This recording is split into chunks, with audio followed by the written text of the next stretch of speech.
We got 5 minutes left. I got 5 minutes left. Um, I don't have music. Okay. I just realized I don't have music. But that's fine. I know you can hear me. What I'm gonna add here is add existing captions. Yes. So check this out, yeah?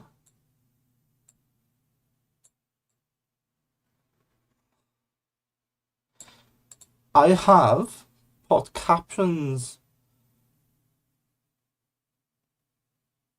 I have podcasts. No, I have captions. There you go, captions. It's not perfect, but when I'm talking, it can work. But for this screen, I'm gonna have to change it because it's the wrong color. Background color being, let's flick that to white. Let's make that black. Uh, that's not what I wanted. That. That's what I wanted. Okay. That seems to work fine at the moment. I've got 4 minutes until the timer goes away, and then I'll swap to my scene. I haven't used a starting screen in such a long time. I forgot about it. But yeah, I'm gonna mute myself for a minute. I'll be back in a while. Yeah. Okay.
Make mealtimes doubly delicious. Yummy, crunchy kibbles. Tasty, softer chunks. It's great. Yeah, well, that's not going to be good, is it? I got music on. So again, yeah, I'm going to use copyright-free music, and there's an advert. TV at Curry's and save 150. That'll do. I'm going to keep this on for 2 minutes. See if it works.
20 seconds left.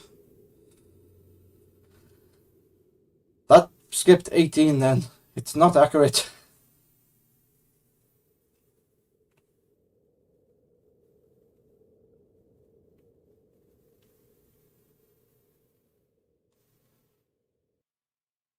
Whoa, yay, look at that. That didn't work. There you go. Okay. I'm gonna stop that music because I haven't fully listened to this. I do like it. I do like the music.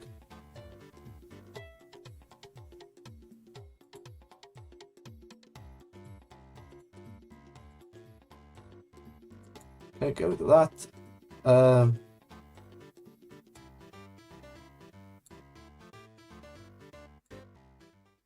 Okay, so yeah, this is VTuber avatar, which is quite funky and moves around quite a lot. I haven't got the settings tuned in correctly, but at least it's basically 3D. It's not a 2D avatar. Like I can turn my body to a point, and also I can do this. Where is it? Here it is. I can do this. It's virtually in a 3D environment. Which is quite funny, actually. This is not one I've made. I haven't made this environment. This is a default one that comes with the app. But I do like it.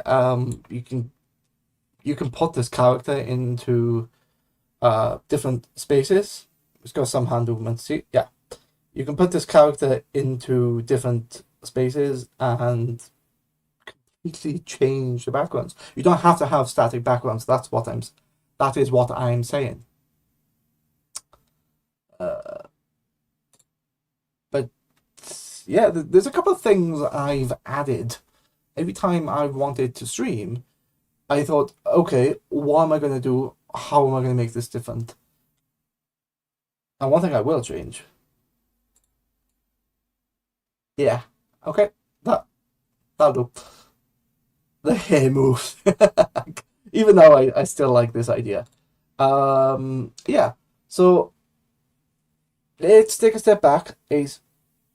A massive step back. First off, that caption is not big enough. 36. Maybe? Oh wait. Is the thing too thick? Oh, it has a white outline. That is not what I'm looking for. Oh wait a minute. Background color is supposed to be outline color is supposed to be black. It's used the wrong color. There. That's what I wanted. I was thinking then, I was like, hang on, that doesn't look right. And it wasn't. There's so many things going on. It's crazy. But a couple of weeks ago, in early September, I went to a VTuber expo. And here I am now. I'm not. I've been inspired. I love the idea of. Not so much love the idea of like an avatar like this, but loved how accessible it was. It showed me how accessible it was, how easy. Like you didn't need to pay for software. You don't need to pay for hardware or anything like that. If you do a bit of streaming, which I do, I do a bit of the term is flesh tubing. Show my face. If I do a bit of that, then I could do this, and yeah, it's a bit of fun. It is definitely a bit of fun.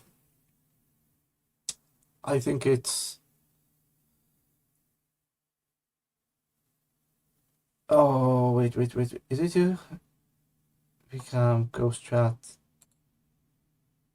That's not there.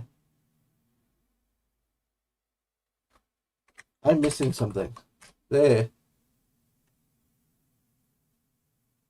Do we get news in this stream as promised? I don't promise anything.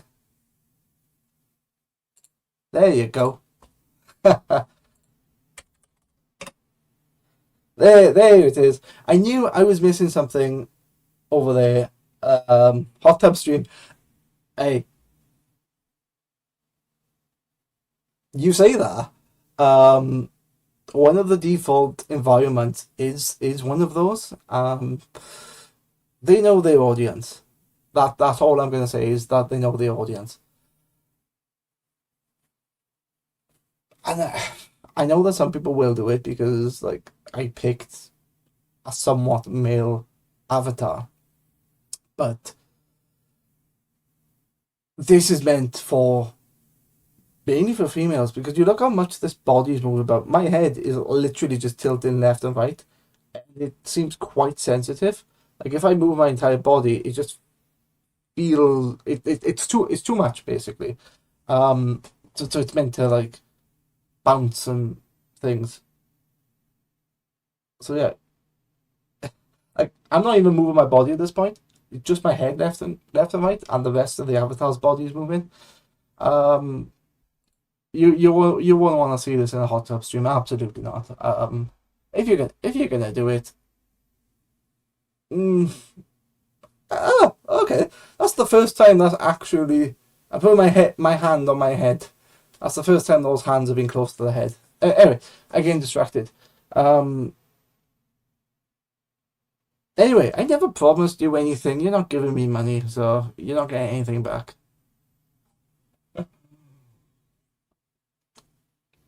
I know the joke and the laugh. Yeah, you did. Did I? How drunk was I? That's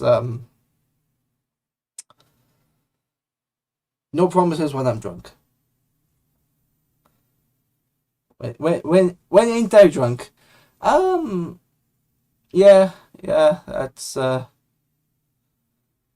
would say when I'm sleeping, but I'm probably sleeping because I'm drunk. It makes you sleep. So yeah.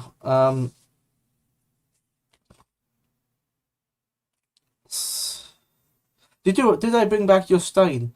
No, I was too busy um enjoying the rest. I don't think Steins were on sale there anyway. Yeah, you asked me to, and I said I'll see what I can do. And to be honest, I would buy myself a Stein first.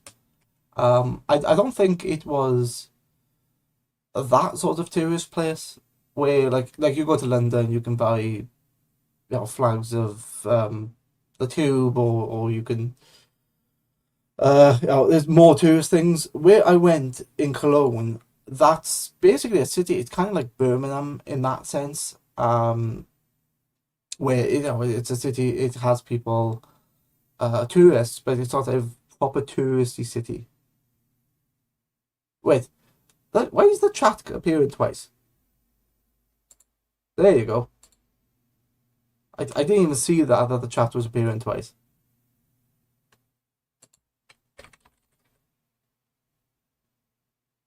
Okay, that's fine. I should be able to close this now. Alright. But Germany, yes, Gamescom. That was hell of an experience. Definitely an experience. Yeah. The actual before I get onto the event, let me talk to you about the Eurostar, the train that I went to. So I go from London to Brussels. It changes at Brussels. So it changes at Brussels and then goes to Germany. It has other destinations as well. It goes up to Amsterdam. It goes down to Paris. It goes to Italy, and some other places. But it was quite nice, to be fair. It was very smooth. It was very quick as well. It was about 2 hours to get to Brussels.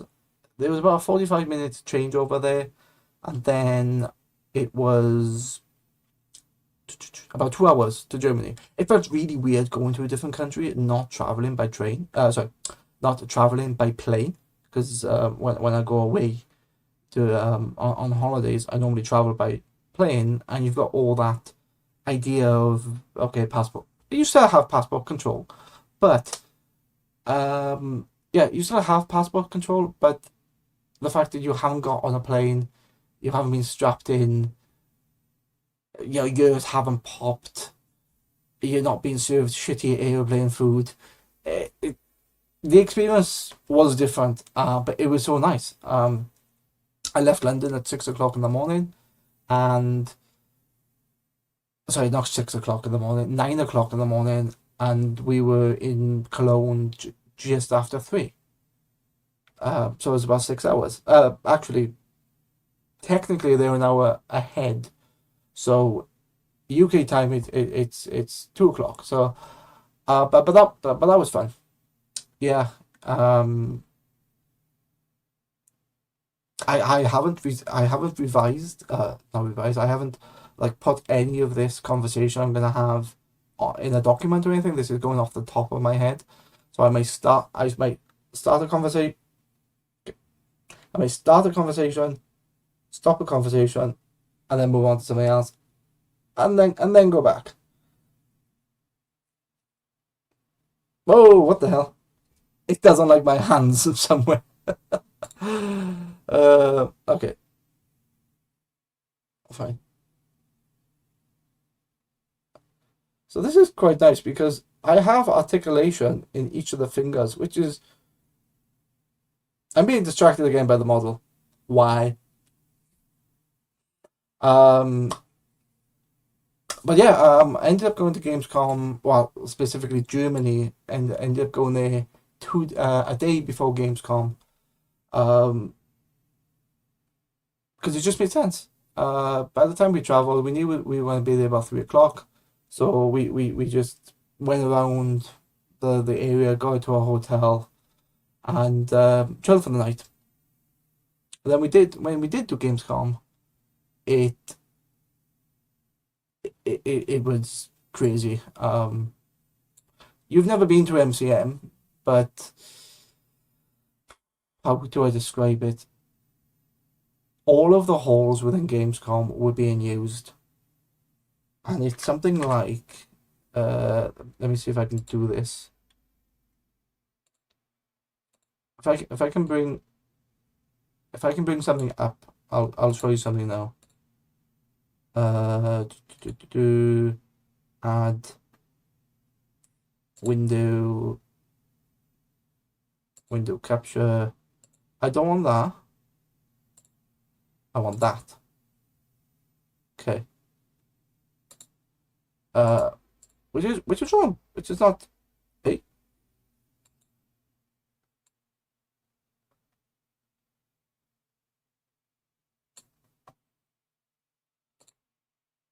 Ah, because it's doing window capture. That's why it's not working correctly.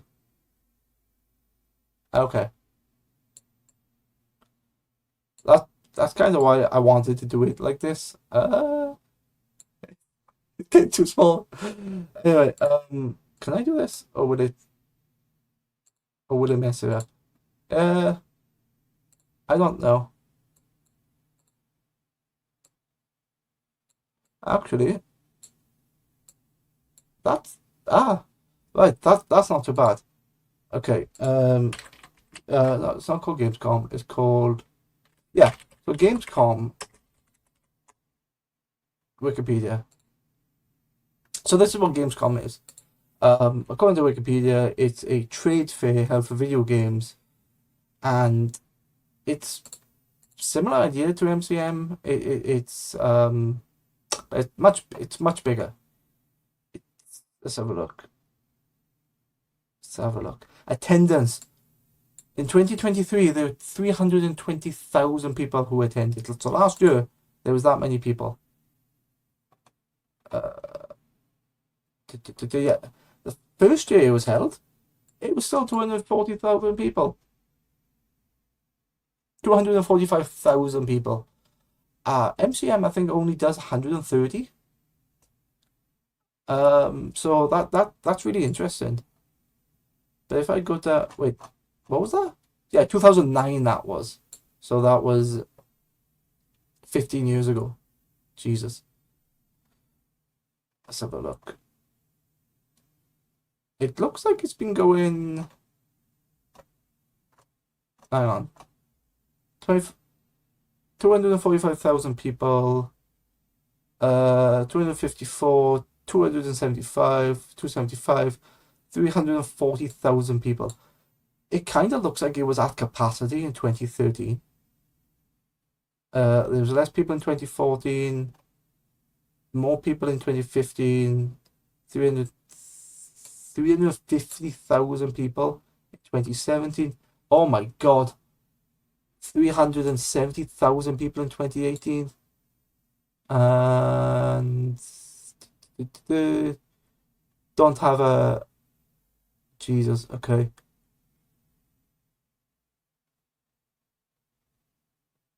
COVID, yeah, okay. So in 2018 there were 370,000 people going to Gamescom. Jesus Christ. I'm not surprised. The event is massive. I'll get to the venue in a minute. But yeah, I think that's the highest 2018. There's no information for 2020 because of COVID. 2021, no information. 22, 265,000 people. So it kind of like the launch time. There was less people there because it was the first event after COVID. And then in 2023, 320,000 people. In 2024 is the one I went to. The event attracted more than 335,000. So it wasn't at capacity. There was 50,000 people that didn't go in comparison to a couple of years ago. But it was still big. It was still massive. It is crazy. Yeah, I want to compare this to MCM, but really you can't because it's absolutely massive. If we have a look at the venue itself, the Cloyne Messi, I'm probably butchering the name. I think that, yeah, Cologne Trade Fair, I think, is the English equivalent of that. Its square meterage is 284,000 meters squared, whereas the XL Center, I think it's only like 100,000. Let's check. Here's a search. XL London. 100,000, yeah. So apparently, if this has not been updated, 100,000 people. So MCM is a baby compared to that. It's like half the size, but it's quite nice to go to MCM. For reasons I will discuss in a minute. What do you want me to talk about? Talk about why Star Wars Outlaws sucked ass. I can't because I didn't play it when I was there.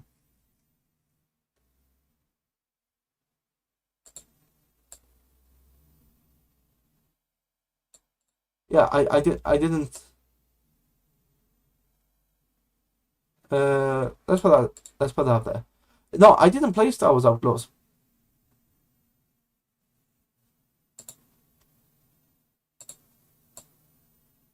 I'm done Ubisoft Plus, and honestly, it's the worst game I've ever played. I'm familiar with the idea that Ubisoft. Unfortunately, you can't see the tech. Hang on. Shit, I can't change that, can I? Oh, I can. That's not what I wanted. This is what I wanted.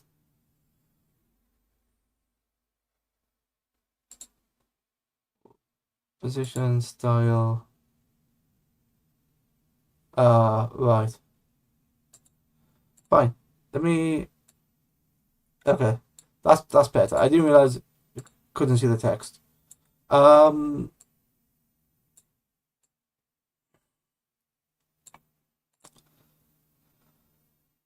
Right, Star Wars Outlaws. Yeah, apparently I've heard from people that it's an open world game, and I didn't know it was done by Ubisoft, but to me, they've probably just used the Assassin's Creed engine and stuck the Star Wars skin on it.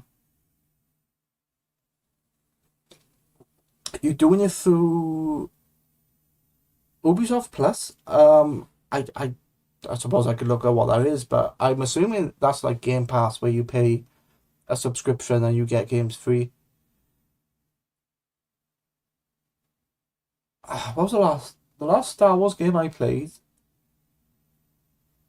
Probably the MMO, the Old Republic.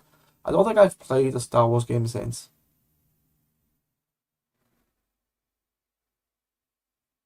And I'm quite surprised that Ubisoft has a license for Star Wars. They got Assassin's Creed, Rainbow Six. What's the other one? There's another. Isn't there another MMO that they've got or a live service game? It's not Destiny because that's Bungie. Is it Valorant or Apex? Can't. I'm not sure. But yeah, I don't know.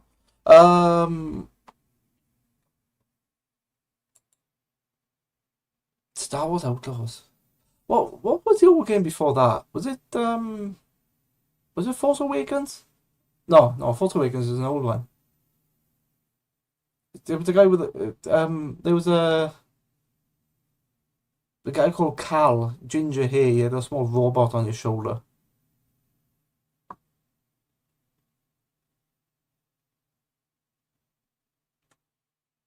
Hmm. I'm I'm not sure. I suppose I could look.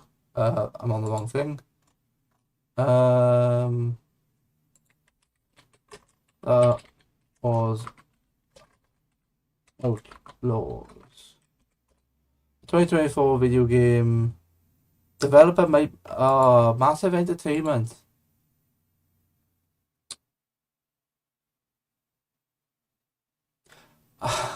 So I didn't know the division. That was it.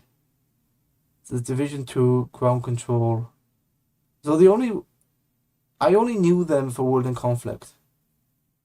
Jedi Survivor slash Outcast. That was it.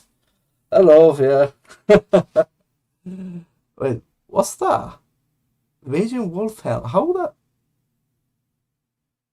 have you got that? So wait, is that an emote? Oh, this badge was earned from watching Elden Ring during the initial Shadow of L3 expansion launch. Oh, I've got a point to make about that. But yeah, I haven't even played Jedi Survivor or Outcast. Um, yeah, my friend wants me to bitch about Jedi, what was it? Outlaws. I didn't even know Massive built it. I knew that it was Ubisoft, so it would probably use a lot of the same ideas as Assassin's Creed, but the only one I've played out of this list is World in Conflict, which kind of it's fun. Very limited, but quite fun. So who made Jedi Survivor then? Jedi. No, that's not. That's it. Respawn Entertainment. Is that Apex? Electronic Arts. Oh right, yeah.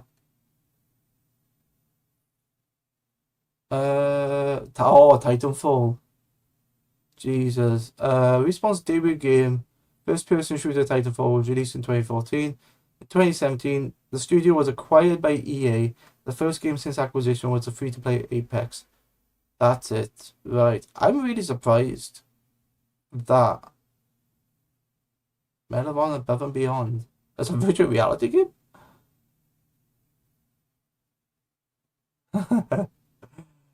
Oh, okay. So Respawn Entertainment. I'm gonna go down this rabbit hole now of looking at companies. So Respawn Entertainment were people who were part of Infinity Ward, so they were part of Call of Duty 4. Then they split off. Then they made Titanfall, which apparently. Wait, hang on. So Respawn splits from Infinity Ward. Infinity Ward is owned by Activision, but then its competitor is now owned by EA. They made Apex Legends and they made that's it. Jedi Fallen Order. That was the word. That was the game I was looking at. I was thinking of.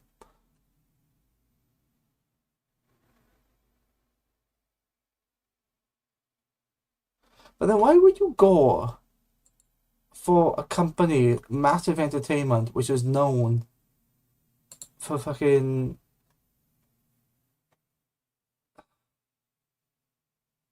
like World of Conflict was a sort of RTS where you had to hold points. I never played Ground Control, and The Division I think was an open world. Was that an open world game? An online only action role playing video game developed by Massive Entertainment. Some of the X Defiant. Ah shit, no. That's the Call of Duty killer, isn't it? I sometimes companies bid for things with no idea what to do.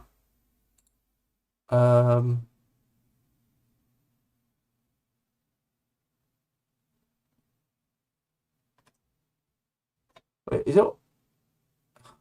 I don't like the fact this is online only. Are they trying to make a live service game within Tom Clancy? Possibly.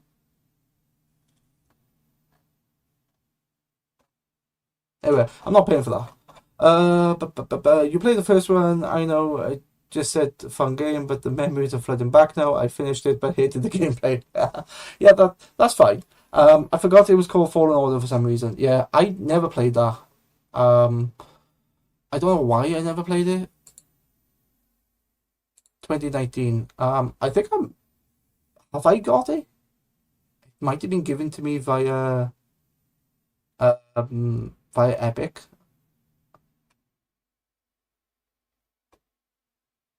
Maybe.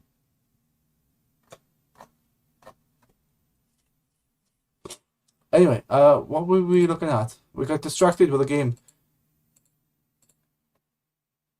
I was talking about Gamescom. So Mr. Stealth Reaper, I know him in real life. He doesn't live.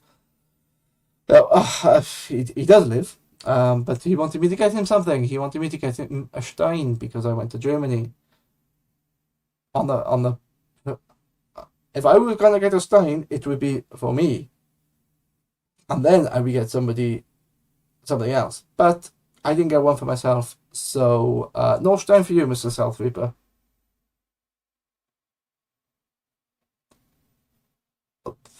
Those those closed captions are really struggling. If I slow down, I can get it to work. I'm assuming you guys can actually see those captions above my head.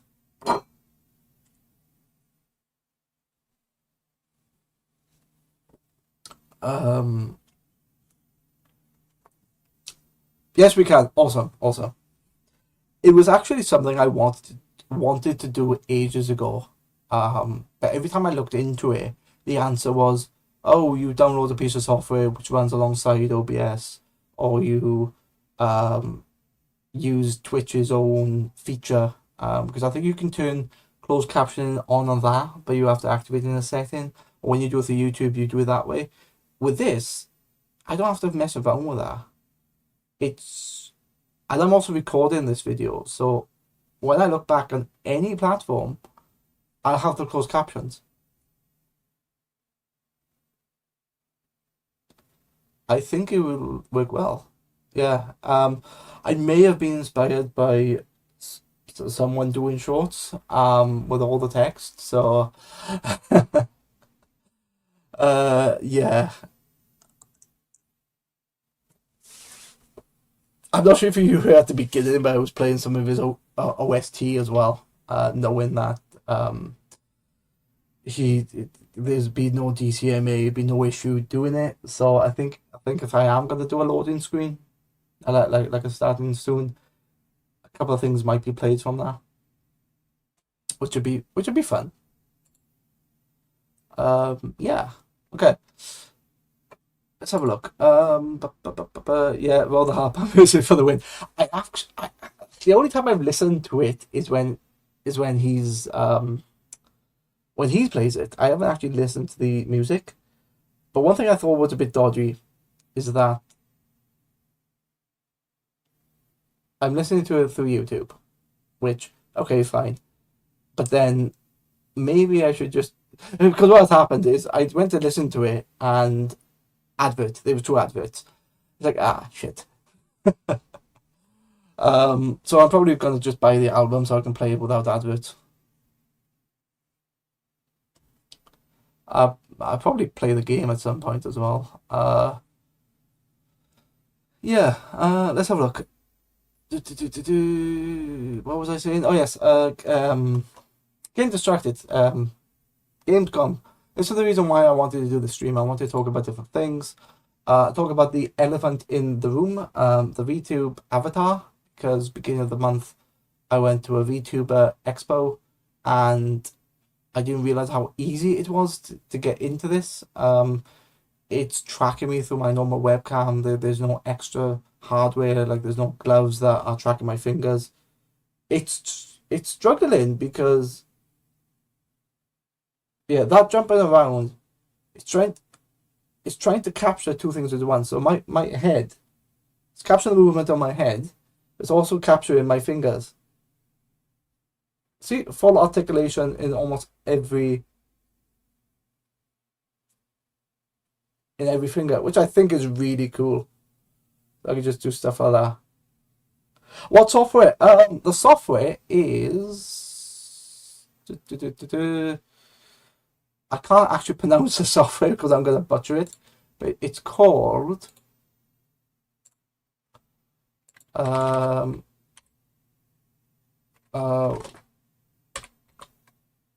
I don't know. What's it called?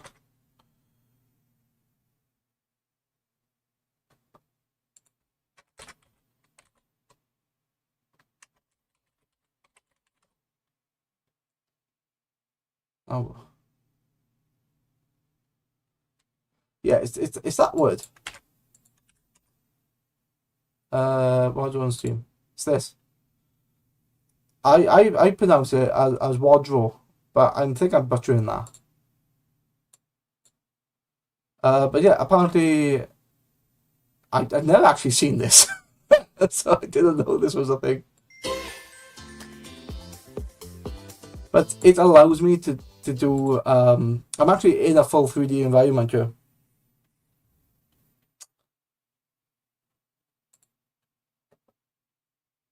So if, yeah, it's very much like those characters look very like Genshin Impact sort of thing. But that's the software I'm using for the environment. But you've got to do, or the way I did it was, there's another piece of software called Revoid, I think it is, and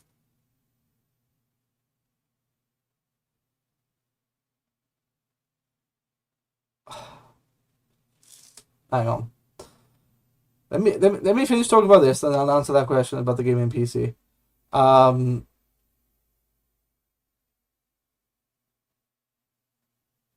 hang on. Let me. I've only got one. I've only got one monitor, so everything's like hidden behind. Um, that's what I want. Go away. So yeah, that allows me to create this environment here. And if I hide the window capture, just to show you that this is a, see, I have legs. I have legs. But this is a environment. You could probably say, oh, kind of like what people do in Unreal. Um, it's a diner of some description. Um, there's more stuff behind this wall, but I like this area because of all the lights, and I can mess around with like the bloom and different things. So I can't walk with it. That's full body tracking, which I'm not gonna do. But yeah, I kind of like how this looks, and it's gone black. Shit. Why have you gone black?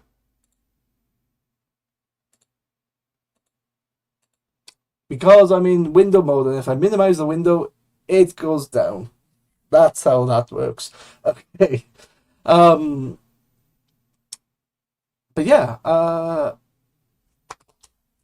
question. The question is, Mr. South Reaper wants me. How good a gaming laptop can you make me? I'm not gonna make you any gaming laptop.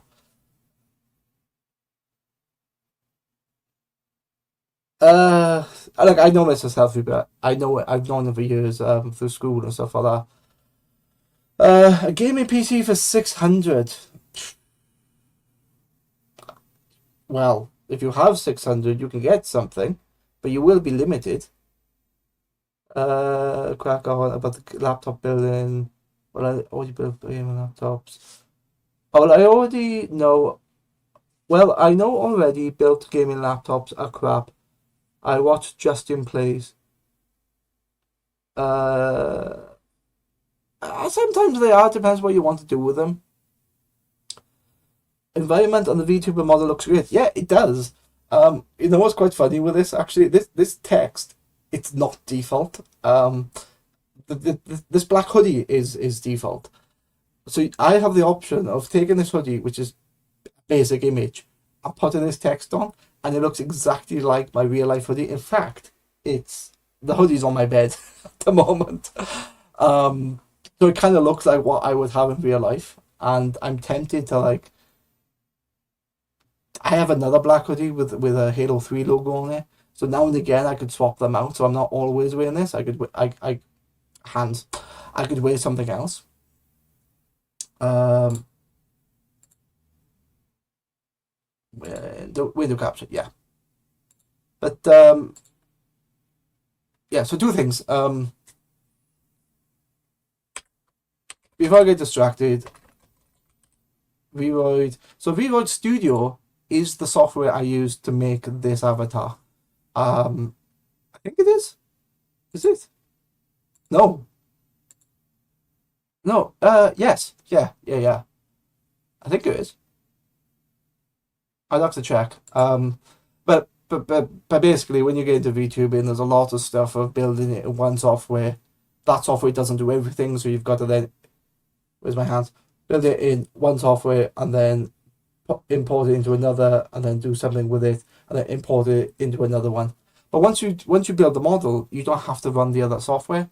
Um, so as I say, I'm just running it in this one, which allows full body, not full body, but like upper body tracking. Allows my hands. It picks up when I like duck and stuff like that. It's a bit loose. The other one does tracking as well, but it's only like face and eyes and stuff like that. So it's a bit more rigid. The other one is, and it depends what you wanted to do. I wanted the 3D environment, so I kind of like this one. Whereas if you want more the 2D style, the Vroid works a lot better. Um, yeah, with very little in the way of. Are there any examples here?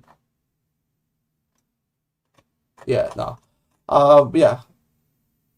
Yes, I'm currently using Waddle. I can't even pronounce it. I'm currently using this one for the environment and for the capture and the lights on the 3D model as well. If I minimize that, so that's going to disappear. I go into this environment and I go, wait, is it, so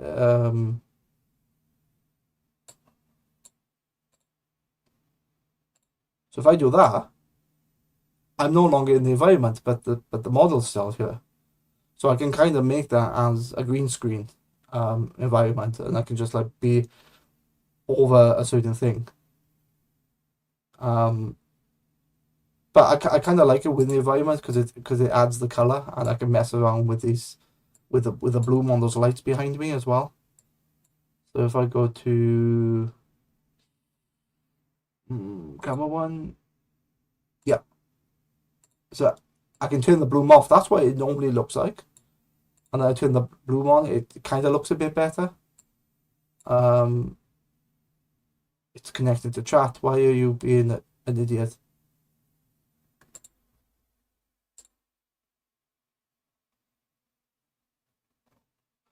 One thing that makes me laugh here is like I can do depth of field. There's so many things you can do in here which are like bells and whistles, which I won't really mess with.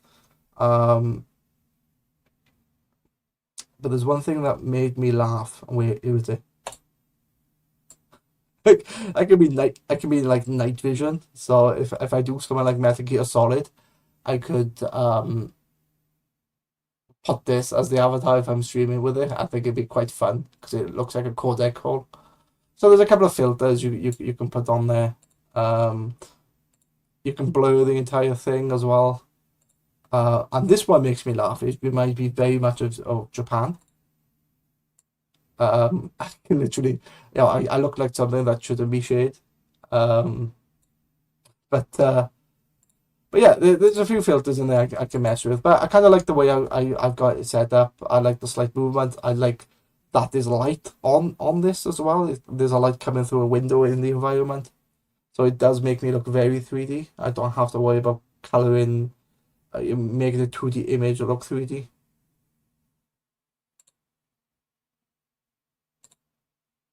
Yeah. Okay. But yes, that's the software I'm using. Takes a little bit of time to get used to, but yeah, I like it. I like it. Um, Look great. Yeah, thanks. It is. It's good fun and easily accessible. This cost me nothing, like literally nothing. I'm using the built-in model. I'm uh, using a built-in. There's a caveat with using a built-in model, and that is if I make money, I have to pay them. I think it is, or I can't make money if I use a built-in model. I can't remember what the caveat is, but it doesn't apply to me anyway because it's basically if I make money, then I have to do something, and I'm not making money with it, so it's free to use for that point. Um, I know people have spent yet. Yeah. I think if I am gonna do it, I'll probably end up making my own. Um, I might go down the Unreal route if I'm gonna do that though, because although this is fun, um, I kind of like the idea. Well, I say going down Unreal. You've got something in there called MetaHuman, which is photorealistic, and in my eyes, you can make a VTuber model out of that photorealistic program.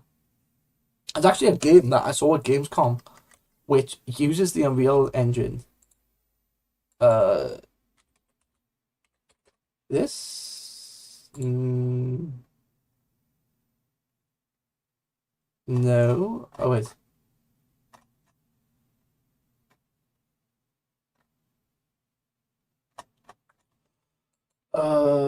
Real Engine Sims. I think you can. I want to say that you can.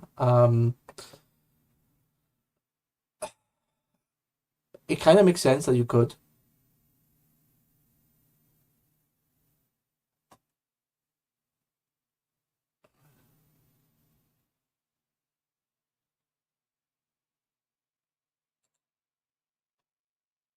No, no, no, no, no, no, no, no. A Real Engine game like Sims.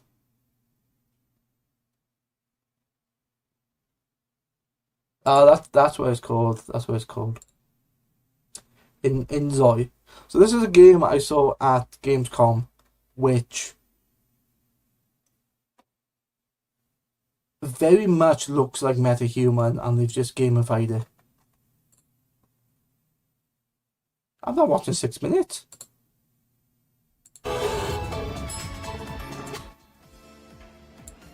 But this is done in Unreal 5.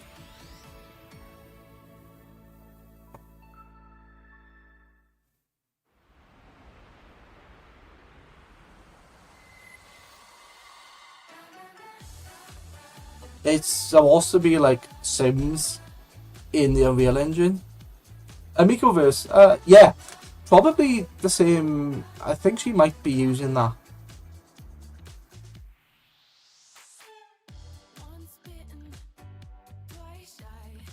This was I think this was playable at Gamescom.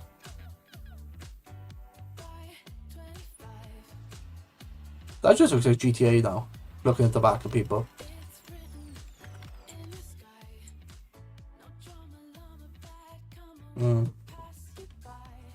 But one thing I want to look at, is it here? Yeah, one thing I liked about, you mentioned Miko, or Mikoverse. She had a thing where she was like playing with her hair, and like physically she was moving her hair, and the model moved with her hair as well. Like it detected different things, and she could like drop strands.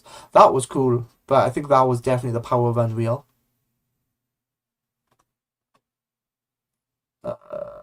Can you? This video is sponsored by Craft. Oh, shut up.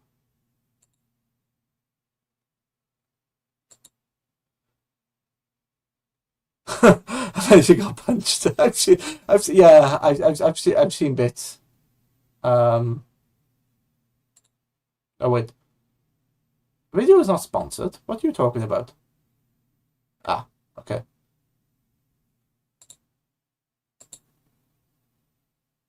So yeah, kind of. It's very Sims. I've only, I think I've got Sims 4. I've only really played 3. And what people were doing, they were like, it looks like what MetaHuman is. It's kind of like they've taken the MetaHuman element and decided, oh, we are going to monetize this. We put it in part of a game.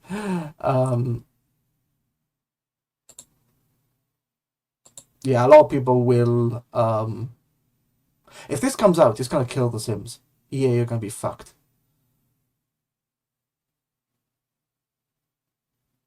Hyper realistic.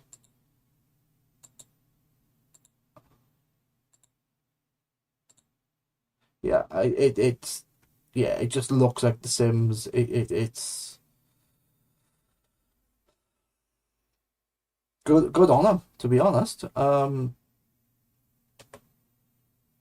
You got full 3D. I say 3D environments. You got, yeah, big stuff like this. Kind of what Sims 3 was doing, and then Sims 4 took a lot of that away. Because like, for what I know, Sims 4 instances like the houses and stuff like that. This just looks like what Sims 3 were trying to do, and just does it on a bigger scale. Oh, it's almost like a mix between Sims, like the lifestyle of Sims, the scale of GTA 5, and the quality of Unreal Engine with MetaHuman.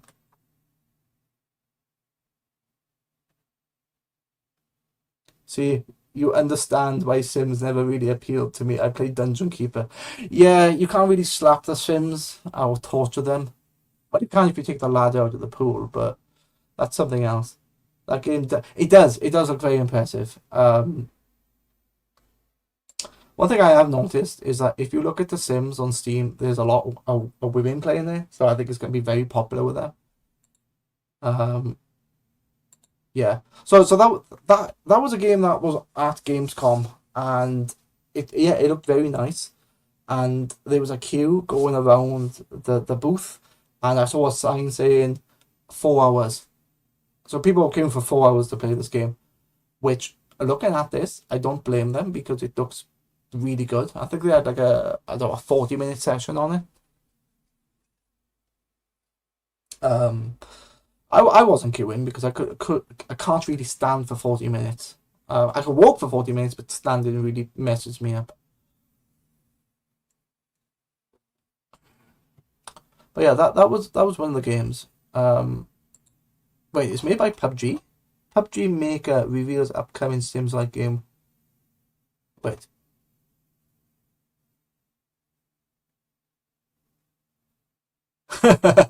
Well, yeah, yeah. My friend queued for some. Oh, this is gonna really this really annoyed me when I found out about this.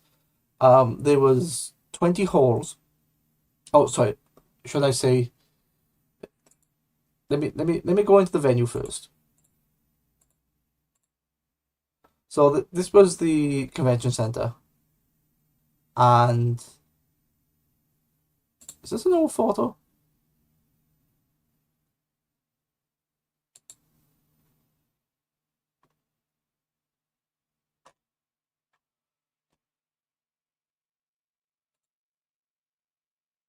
No, I think these are hotels. These front buildings. Oh, that's all. That's all the construction work. So that wasn't there before.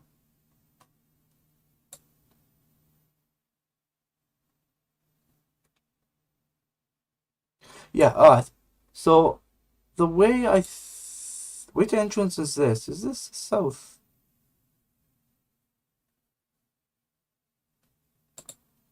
Circle. Right. Okay. So just to give you a scale of the building, these buildings in the front are not part of the convention center. These are hotels and offices and stuff like that.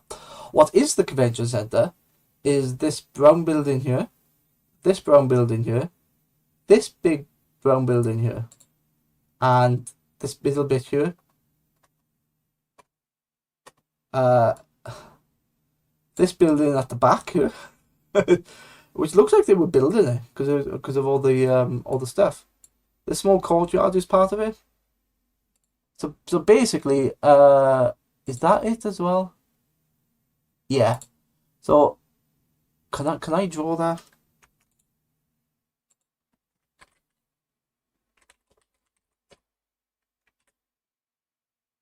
Oh, you can't see that. But yeah. So apart from these orange buildings at the front, pretty much what you see all the way these buildings here, and then all the buildings to the back to like that tower block is the convention center. Um, so there's 10 halls. I think three of them were industry only. Sorry, not 10 halls. There were 10 buildings, and each building has 2 floors in them. So there were 20 halls. 6 of them were industry only. So we still had access to a lot of space.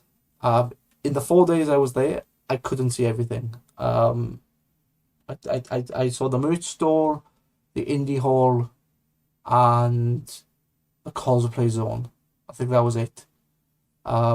It was really big basically, and anyway, the point of me telling you this is that my friend decided to take a step back. The way they did the queues is you could queue up for 4 hours, or you can get something called a fast pass. And what the fast pass was a time slot that you a first come first serve, and if you were able to get it, instead of waiting for 4 hours in the queue, you could turn up say 20 minutes early, and then wait in the fast pass queue, which seemed like a great idea. But these things were being sold. These fast pass tickets were being sold so quickly, um, like almost instantaneous.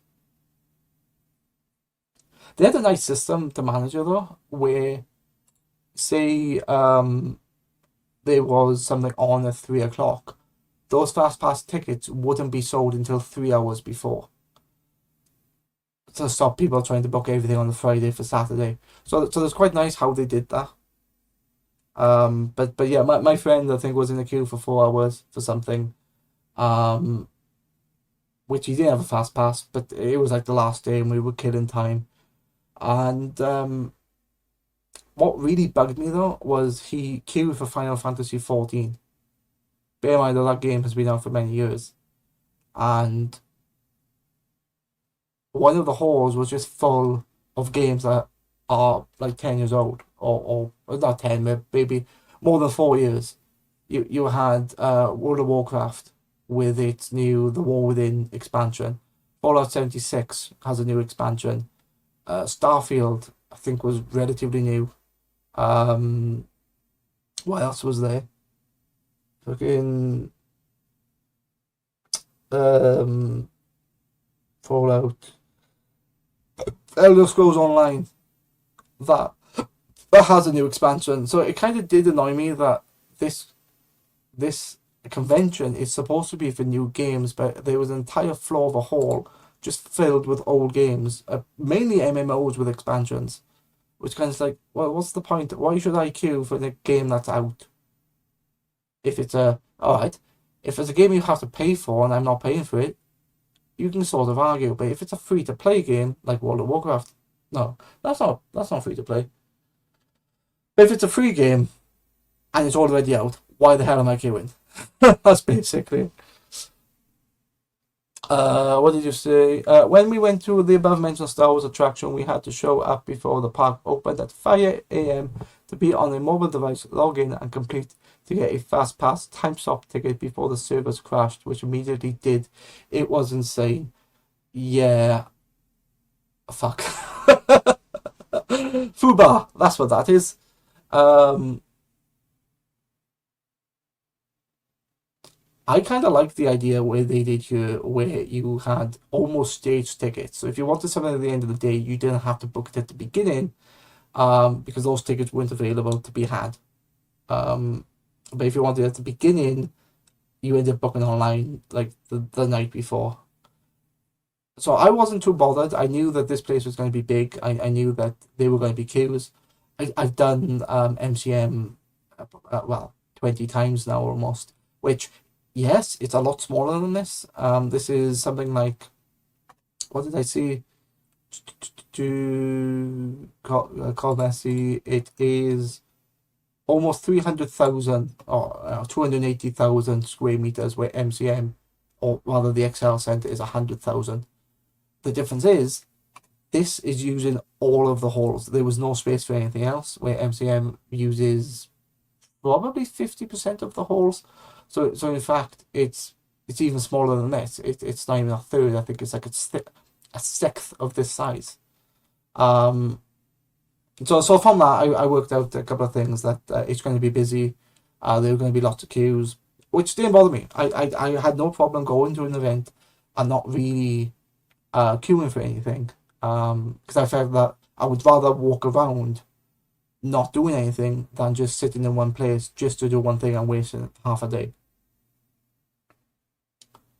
But that being said, I did play two games.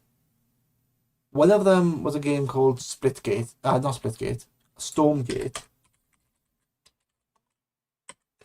which is an RTS game built in Unreal 5,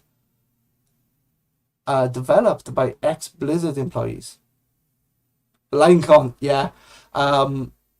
We don't call it LineCon, we call it QCon.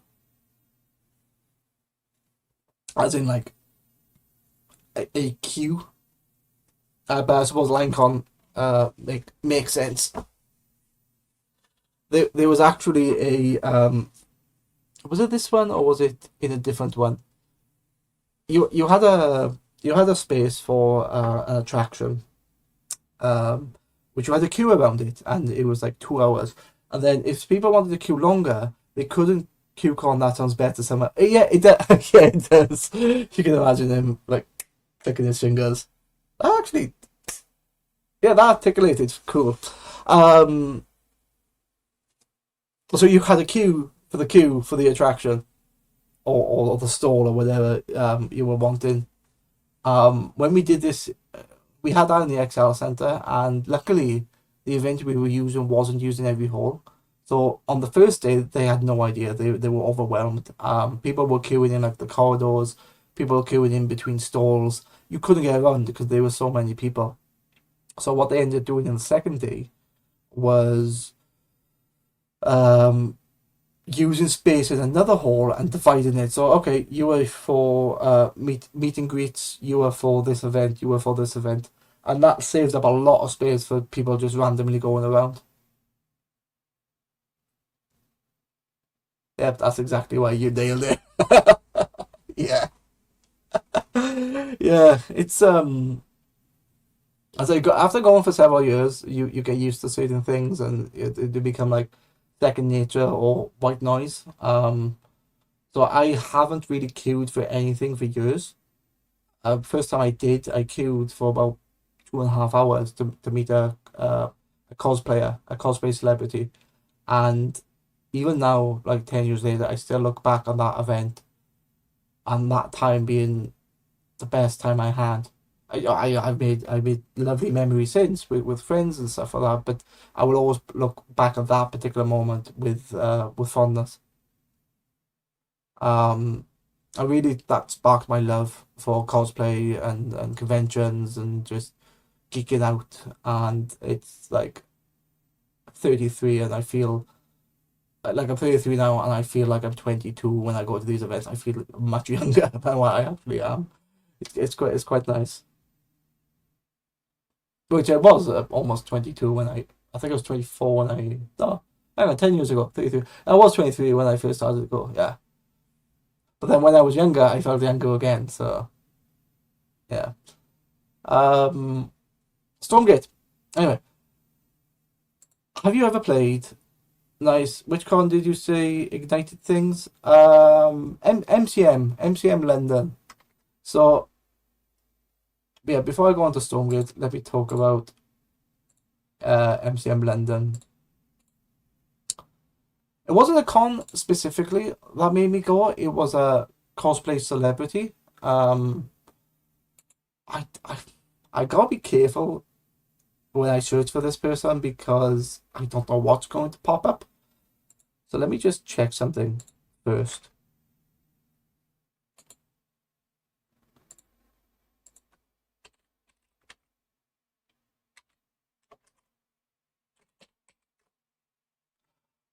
Still got that one.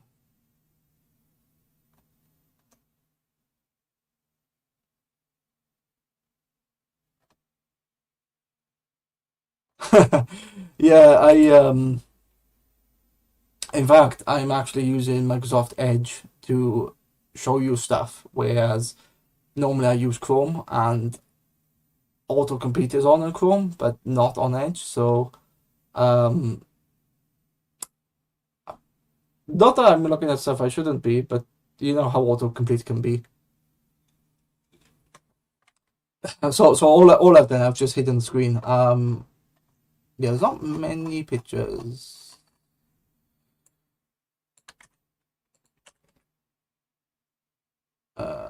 Images. Yeah, I can't fucking show that. Okay, Wikipedia, it is them. Um, yeah. Okay. Which one? That one. Yeah. So that's the person that I basically wanted to meet. She ended up becoming a host in Rooster Teeth. She ended up working for them doing voice acting, but then she was a host for a bunch of the shows. And I thought, oh, this person's really cool, really fun. Okay, fine, great. And then she announced that she was going to London, and it was about the same time when my mate said to me, "Oh, let's go away for a weekend." And at the time, I wasn't interested, but then it just worked out that she was going to London. There was a Comic Con there. I'm like, okay, fine, let's do it. So MCM London, one of the biggest events in the UK, was my first event, and I went specifically to meet her.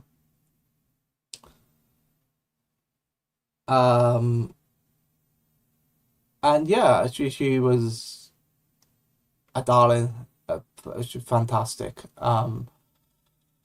I was like a wet noodle. I couldn't speak. I struggled. I stuttered. it was like meeting, well, what's the correct word here? Like a well-respected celebrity. And yeah, it's I yeah, I have. She's come back to the UK before, oh, sorry, since, but I haven't. Because I've met her once, I'm not too bothered about meeting again. But she becomes so big, it's basically like QCon for her anyway. Like you'll have her stall and there'll be a couple of people gathered around, but they'll go, oh, okay, this is too many people. You have to queue somewhere else. Or what they did on the last day, um, yeah, on the last day they handed out tickets for her. Kind of like, okay, you're number 40 in the queue. That equates to like 1 o'clock. Come back later. So, which was great because I queued for about an hour and a half to try to see her on a Saturday, and time was getting on, and it was like the end of the day, and they had to close it. So we basically queued and didn't see her. So on the second day, we ended up going there early, and yeah, they handed out these tickets because I think even I mentioned yeah, I was quite naive and the wet behind the years. I mentioned to him that while I'm waiting here in the queue, there's so much to do. I'm only here for 3 days. What a waste in the queue. So yeah, obviously I wasn't the only one. Um, so yeah, that ticket system worked really well because as I say, oh yes, that's number 44. It's 1 o'clock in the afternoon. Come back, say half hour earlier. You could do stuff in the morning. You could look at the other things. So yeah, it was a much better ticket system that they had, and a lot of places should really adopt that, but they underestimate how popular things are. But yeah, I say she's the reason why I ended up going to conventions. I went specifically to meet her, and oh, that's what it was. Yeah.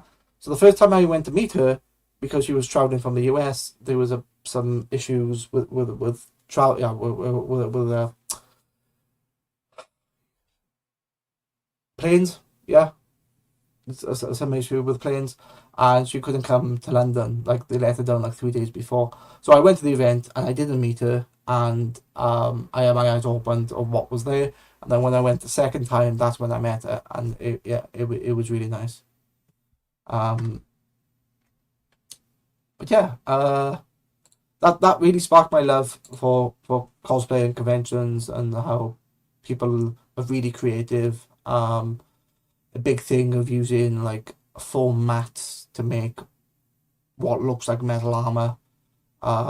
It's really nice. And I respect basically everyone who does that because it's stuff that even if I could do it, I would still respect them. But it's amazing what they can do with something that it doesn't look like it should be there.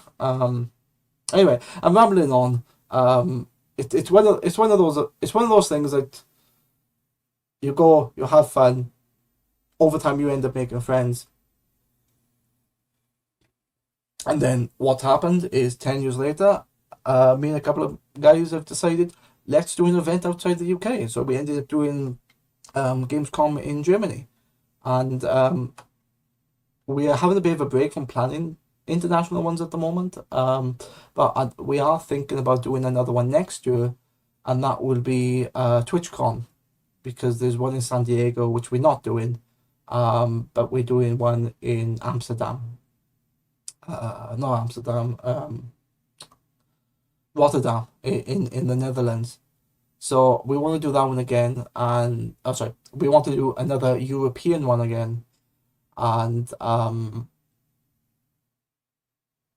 after that we don't know. Eventually we do plan to go to the US, because San Diego is really the goal. But I'm not gonna go straight there. I probably want to do east to west coast. I know there's one in New York, there's one in Florida. I think there's one in every state, but the big ones I think is Florida, New York. There used to be one in Texas, but that doesn't run anymore. You got one in Washington State. BlizzCon is there, and you've got there's another one there. Yeah, so there's a few other ones. It's going to take me probably another 10 years to, until we get to the other side. But yeah, we've been optimistic for that. I'm looking forward to trying some cons. You've made them sound like a lot of fun. Yeah, um, they are. They are a lot of fun.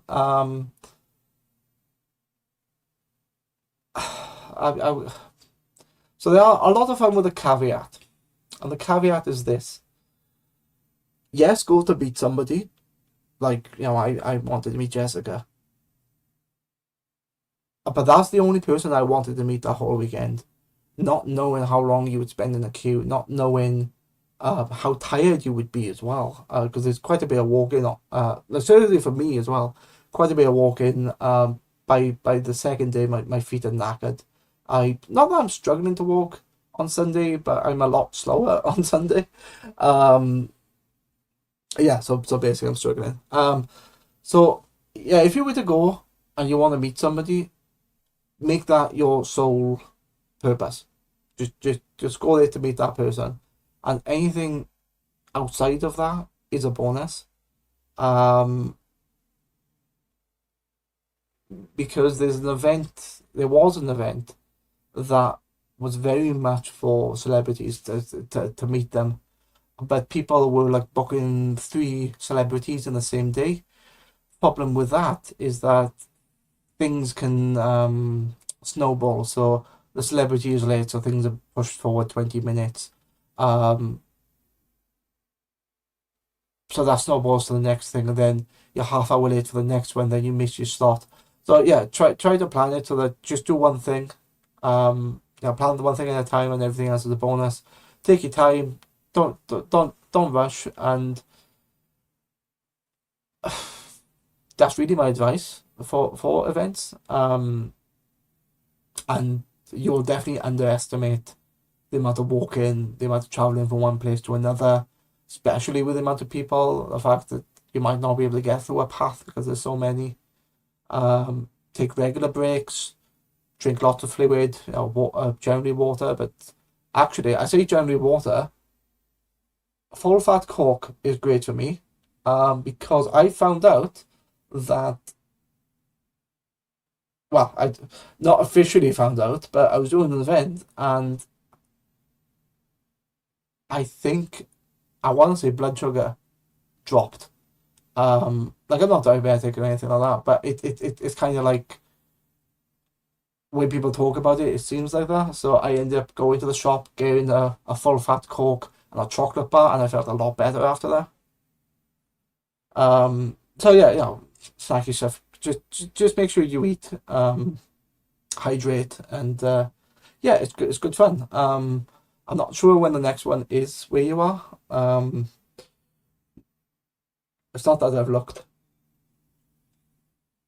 but yeah, it's I say it can be a lot of fun. It can be overwhelming as well. Another advice is pick a place where it's you're not out in the sticks.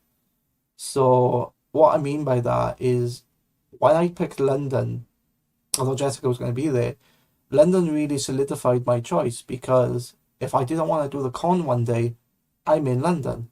There's loads of things to do there. I could go through Hyde Park. I could, ride the tube. I could, you know, go to the Rovers Return in Emmerdale or Coronation Street or whatever show it is. So there was lots of things to do. There's lots of landmarks. Um, Whereas I've been to other places where the convention center is like off the beaten path, and really you're going there just for that. So if it doesn't work out, you're a bit stuffed. Yeah, you can go to the closest town, but it's going to cost you extra money to get a bus or a train in. So I think for the first event, yeah, try to find a city, try and have a backup. So as I say, if it doesn't work out, you can just go to the local park, or there's, something chillier you can do. But yeah, I could talk for hours for that. But yeah, was it? Thanks for the recommendations, dude. Yeah, blood sugar crashed. Feel awful. It is. It is very awful. Yeah, and don't. God, there's a lot of things I'm gonna say about conventions because I want to talk about the games at Gamescom. Prices are going to be extortionate. 20. It's about £20 for a signature. Sometimes it's 30. Sometimes it can be £80. I don't know what that is in dollars, but the more popular the celebrity, the more expensive it is. But if you're gonna go budget for it, you'll have a memento from that place. You can stick up on the wall. You could tell stories about it. Food is expensive in convention centers, but it's a necessary evil. So again, yeah, but budget for it, and you'll quickly find that where the cheapest place is and where the good value places are as well. So yeah, if you keep going back, but the first time you're gonna pay. You're gonna pay over the odds, definitely. I like the fact it's track in my hand. I have a can in my hand and I'm drinking from the can. I might actually add a can into this and I can hold it in my hand. Anyway, that's that goes besides the point. Right on, good experience here. Yeah, great. Um, yeah. Oh, what's going on there? Yeah, definitely. As I say, I want to go to the US, but for conventions, but that's probably going to be at least 5 years, if not longer. I want to do ones in Europe first. My friend has already been to Japan. We might do that before the US. I don't know. But anyway, I'll let you know if I do or do not. But yeah, so anyway, game at Gamescom, which is actually already out. It's already on Steam. It's a free to play game. It's made by the ex developers of Blizzard during the time of Warcraft 3 and StarCraft 2. So it's very much that sort of. Let's have a look. Game will be free to play. Yeah, former Blizzard developers. So one of the guys was in StarCraft 2 as a production lead, and the other guy was in the expansion of Warcraft 3. And yeah, it's a fun game. It's early access. There's some microtransactions with it, but as a free game, it's quite fun. And it's definitely got that Warcraft 3 feel to it. I never played StarCraft, and so I've only played the Warcraft version, and I've only played the original, so the Reign of Chaos. In fact, Stormgate kind of misses the port slightly, and I think it's because it's new and it's in alpha. There's something that was missing from it, so I ended up installing Warcraft 3 and I've been playing that, and yeah, I quite enjoy it. But yeah, that was available at Gamescom, and the reason why I played it is that because there's microtransactions there. Basically, there's a hero that you can play as 5 heroes, and these 5 heroes have different abilities, and it changes the way you play. During Gamescom, those 5 heroes were available to play, so I thought, yeah, okay, fine. How's the queue? Oh, okay, 5 minutes. Yeah, I don't mind waiting 5 minutes. And I played it, and yeah, so that's what I played there. And the other game I played at Gamescom was Age of Mythology Retold. Yeah, was it well, Xavier is up now and we're headed out. Yeah, no worries. I'll probably be chatting for a bit on here. This is kind of like a blog of a Gamescom thing. And chatting to people. And yeah, if you're off, no worries. I'll be finishing this anyway. I'll probably be on till about 10 anyway. But yeah, it's kind of like a quick review of Gamescom. It's yeah, get it's getting the avatar, out as well, and I don't know, I might do a proper one without the avatar, just like a standard video. But yeah, anyway, no problem. I'll catch you later, and have a good one.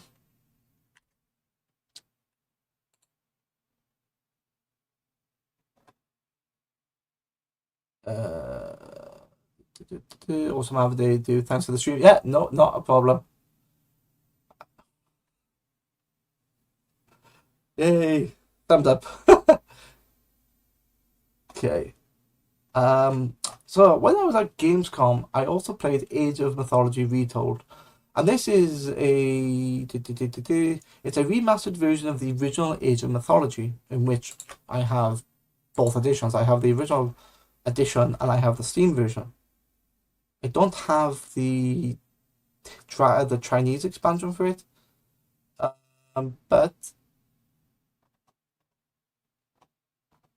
yeah, don't have the Chinese expansion for that. But when I played Retold, graphically, it looks very nice. But that's not a very good screenshot. And there's a few other. It doesn't tell me the engine.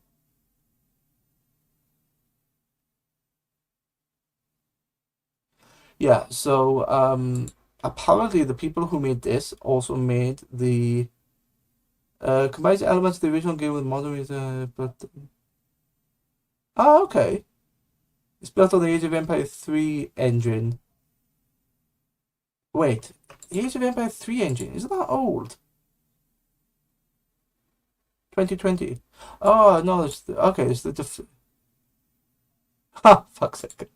So Retold is a remaster of Age of Mythology from 2002, but it's using the same engine from a remaster that was in 2020. So the engine is already 4 years old. But then that was a remaster of a game came out in 2005. No wonder it looks very similar. Yeah. Why did it take them that long to make it?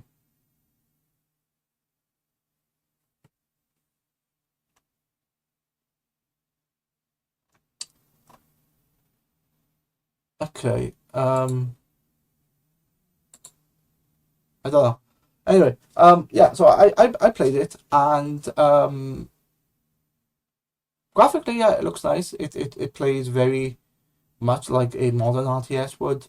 Um, you get much more control. Like you can zoom out more, so you see more of the battlefield. You can have more units in a control group. All the hotkeys are the same. So if you're used to the hotkeys in AOM, that's all there.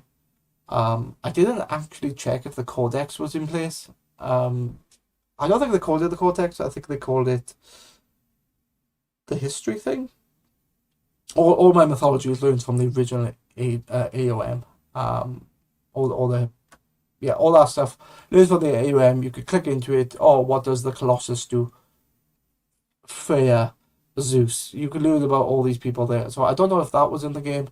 And what I did see is that there were cutscenes, but they weren't like proper cutscenes in the original game. It was more like let's have a look.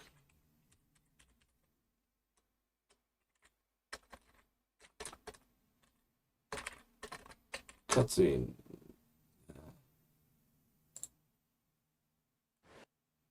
Wait, that's not even out yet, and you've got 40. Go away. You've got 40 minutes there.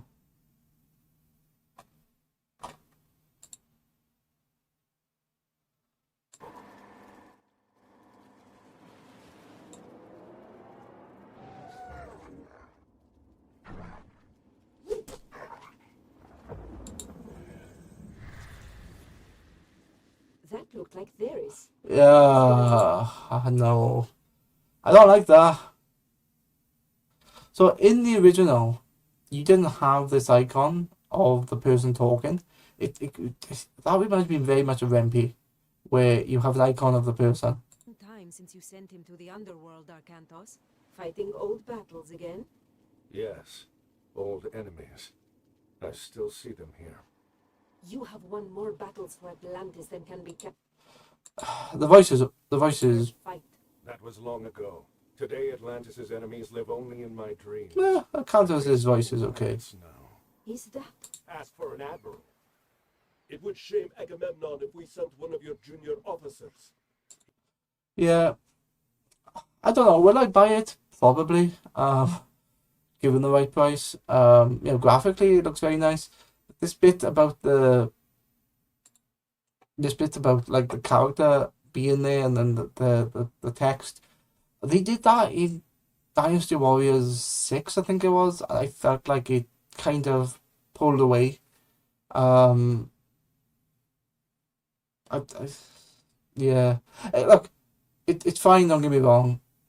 As a remaster, yeah, I bet it plays. It did play fine. The combat, nothing wrong with the combat. It was perfectly fine. It's just that now that I'm looking into it,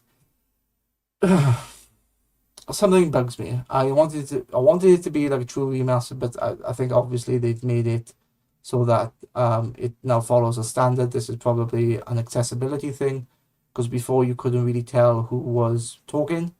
You had to know who Akantos was, and then you hear I know Akantos is the guy in the blue, and Krios could be any one of these. He could be the hoplite, he could be Castor, Akantos' son, but He already complains that we do not pay enough attention to the Greek colonies. No, it must be you. Back on the way. Zethos, take supplies. Atlantis immediately. Surely. I know of him. Your reputation precedes you, as does yours.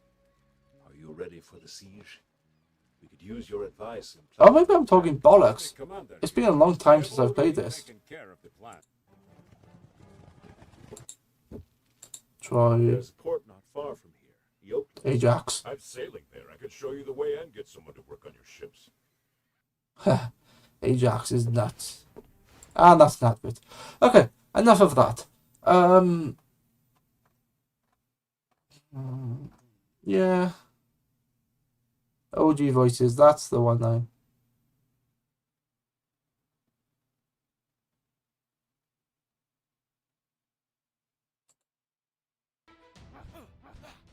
That's it.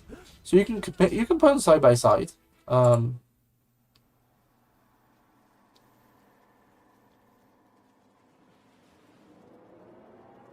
Wait, unless that was an option.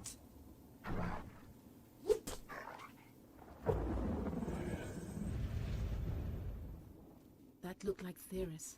It has been a long time since you sent him to the underworld, Arcantos. Fighting old battles again? Yes. Old enemies. I still see them here. You know what? That actually works a lot better with the original voices. Counted. Faced opponents no other man dared fight. That was long ago. Today, Atlantis' enemies... Yeah, all cinematics and cutscenes for Age of Mythology retold with the original voices, voice actors, and dialogue. Includes the Fall of the Trident and the Titans expansion. All content recorded on the... Yeah, okay.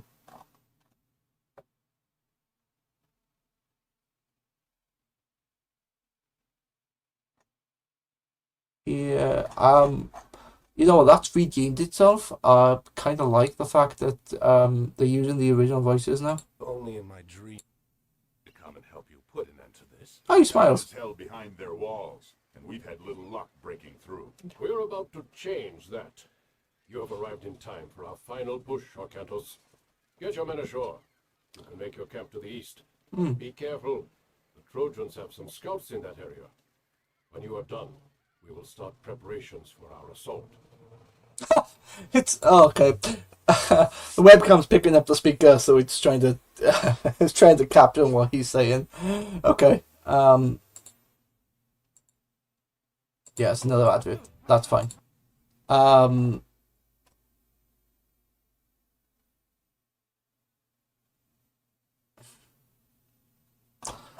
Yeah, okay. I probably will play that with the OG voices and dialogue because I think it works a lot better. They were a lot more inflection. because the models at the time in 2002 weren't that expressive, except Ajax putting his arm above his head and chucking his shield or something. Or bashing the guy. So yeah. Anyway, I enjoyed that. Well, when I played it, Age of Mythology Retold. I probably will get that on Steam. When's it for release? September 4th. Yeah, that is what. To me, that's what Gamescom should be about. It's a game that's coming out in a month, 2 months' time. Here's a sneak preview. Is it in early access? I don't remember. 2 years ago. Okay. Campaign plot development. It's being co-developed with The World's Edge, Forgotten Empires, Tattalus Media, Capture Edge, and Virtuous Games. There's five companies that are developing that game.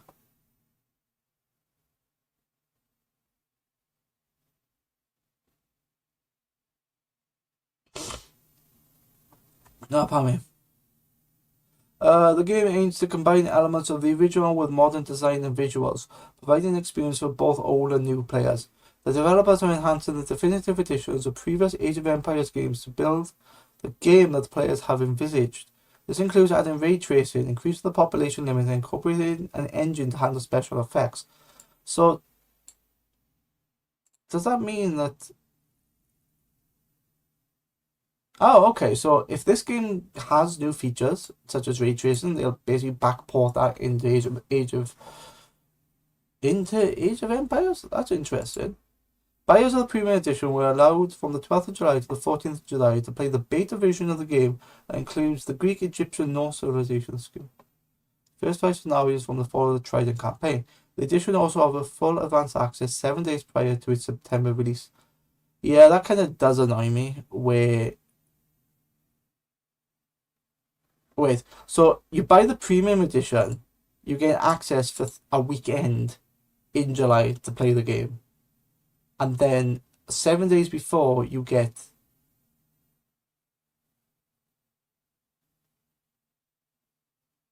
Oh, it's a limited beta. It's not one you pay for, is it?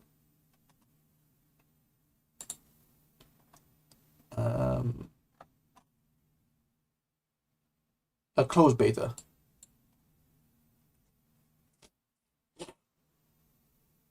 No, any player who has pre-ordered Age of Mythology Retold's Premium Edition will be able to take part in a closed beta for a weekend. That what?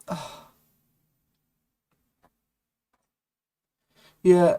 So you buy the Premium Edition, you get 7 days before, and then you get access to a beta. What's the point? What is the point? Anyway, the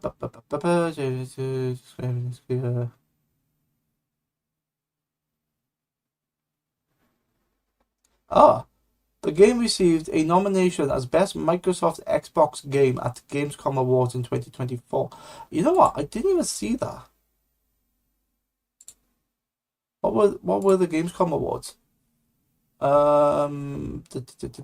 That's all done.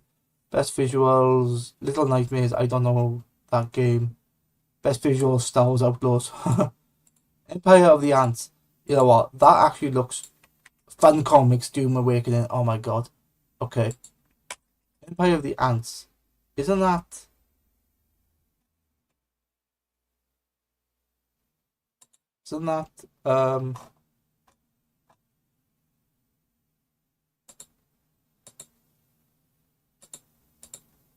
That's all pre-rendered.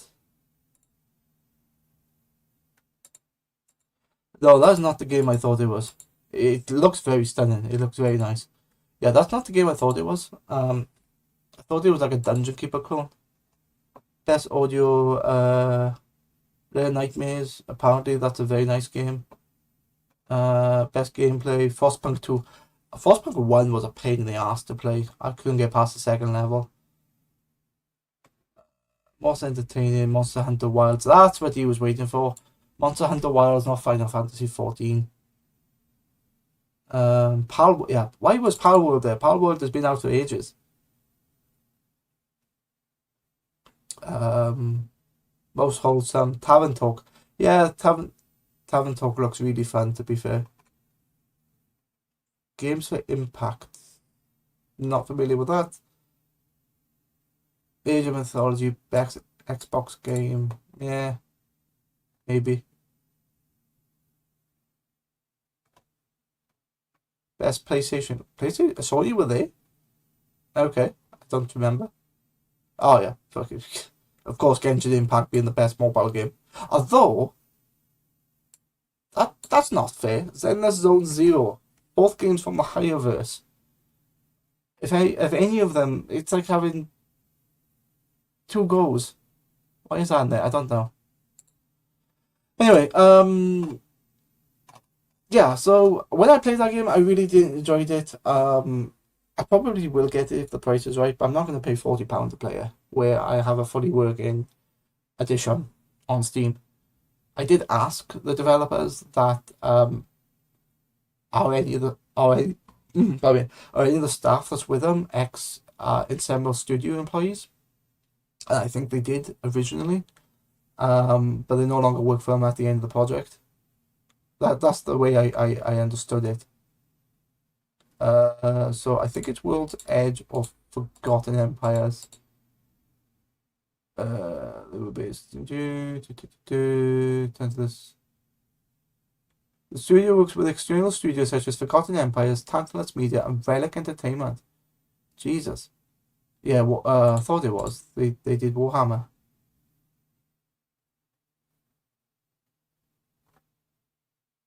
Okay. Relic also are known for. I remember Company of Heroes. That's what they're for. Yeah, it was something. Anyway, that's what. Let's have a look. Gamescom 2024. Games at Gamescom.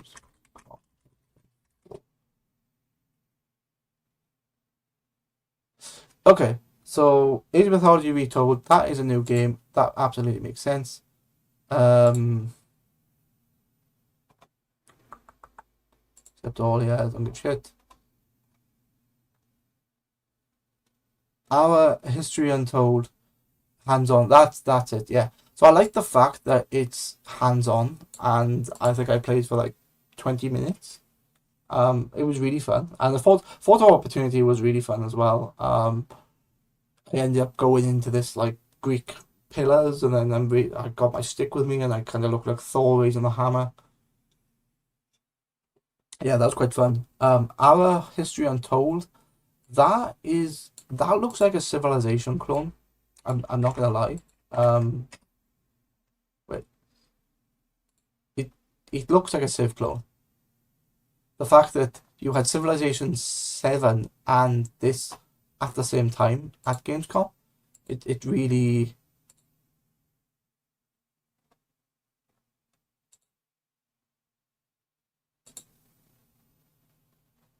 Can't see because of the quality, but I didn't play it, but it to me it screams Sims. Sorry, it screams Civilization with a couple of like changes. So it's like Civilization is Sid Meier's in controller. Select amenity. Yeah, it looks very similar. I don't think I would play this. Honestly I would. If I had a go of this first, I might have played it, or I might buy it. I don't know. That one kind of annoys. Avowed. What was that?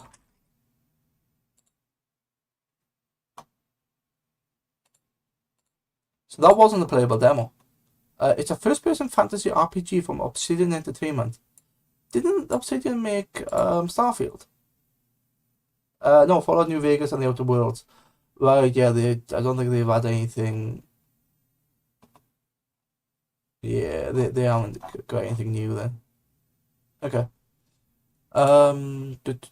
Towerborn. That looked decent. Forza Horizon 5. I thought Forza 5 was new. It might have been Forza 4, I can't remember. Microsoft Flight Simulator, that's still going on. That's a hands-on demo. Sea of Thieves. yeah, that I saw that at a distance. That looked really fun. Yeah, this really pissed off my friend. Indiana Jones and the Great Circle. He waited I think 2 hours in the queue, and all he watched was a 40-minute trailer, and that trailer is now on YouTube. They should be banned. They should not be allowed to play there. Or rather, should I say, there should be a presentation, but then you should also be able to play a game or have something tangible. The fact that you was going by, you talk about the 90s or the early 2000s where YouTube was really a thing. Yeah, you could get away with it then. But now, you shouldn't be able to. You should be able to go to an event and play a game because all the trailers you've probably seen online. Um, you've also there also is another thing like you might have an NDA, so you can view this, but you can't take pictures. The game is gonna come out in say a month's time, so you can't share the information. And yeah, okay, if you're gonna do that, then you probably have to sign something, or there have to be something there. But I don't think that was. I don't think that was under an NDA. Starfield, Elder Scrolls, and Fallout 76. These are all games. I think Starfield is the newest out of all that, but they basically. Oh, sorry. Starfield wasn't even a playable thing, it was a theatre presentation. But Fallout 76 and Elder Scrolls both have new DLCs, and that was hands on. Same with World of Warcraft. That was expansion. Diablo was just a photo opportunity, so that didn't look that busy every time I was passing that. So I didn't mind that. And Diablo 4, I think that's out. So, yeah. Valorant, why? Are these all hands on? Yeah, okay, that's quite decent actually. Valorant, Star Wars Outlaws, Little Nightmares. Valorant is free to play anyway. I think that was only on console because that's the new thing. Valorant has been out for years. Definitely 2019, but they've only just released on console, so I think that's why that was there. Star Wars Outlaws, that's a new game. Little Nightmares, I think that was a new game. Space Marines 2, I believe that was new. Fortnite Festival, I looked at that. It looks like Fortnite's doing the Guitar Hero now.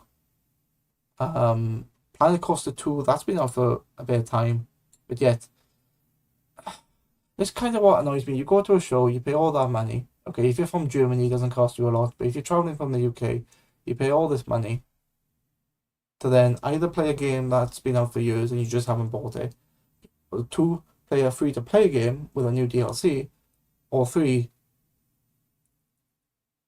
well, it's really only those two. Play a game. So play a game that's already been out.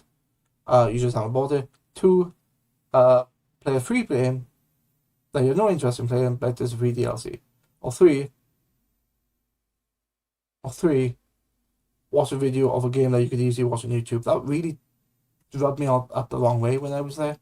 Some of these absolutely make sense. I think Star Wars Outlaws, Little Nightmares, I think these four are new. I don't think they were out yet, so kind of like a preview, and that absolutely makes sense as a show like that. What else is in new? Void Train, Overthrow, and Pass Corps. I remember seeing Train Sim World 4. I don't remember seeing the other ones. Void Train, that sounds familiar.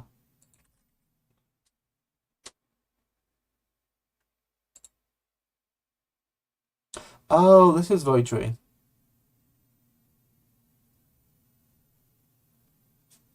Yeah, this has been out for a while. May.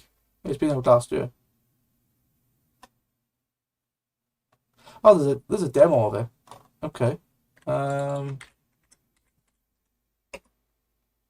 Yeah, I'll download that later. Yeah, I'll download that later. And I have no interest in any of the other ones. Xbox finds itself in a powerful position this year. Absolutely. They dominated the entire hall, basically. I don't think they had any competition from Sony and Nintendo. Both Xbox's major competitors in the console market would not be intending, which proved to be a huge disappointment for fans of Nintendo and PlayStation. To be honest, I don't give two shits about Nintendo. They'll release Mario Party 12 or wherever they are now. They'll release a new Pokemon game, or they'll try to do something. They haven't got any new IPs, or they'll release a new version of Smash Bros. There's nothing new there. At least Microsoft, okay, are buying companies like a aggressively buying companies, but at least they're bringing out new products. Well, I say new products. There's some stuff that are remastered, but at least they're bringing out a varied set of products. And PlayStation can go stick his head in a barrel. What they did with Helldivers was not on. Xbox could attract attention of many new fans and the admiration of many older ones. Xbox does have its announcement. Okay, no, that's fine.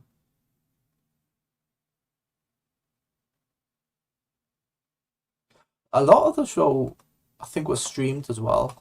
There was a German version and a British version, or English version. So, yeah,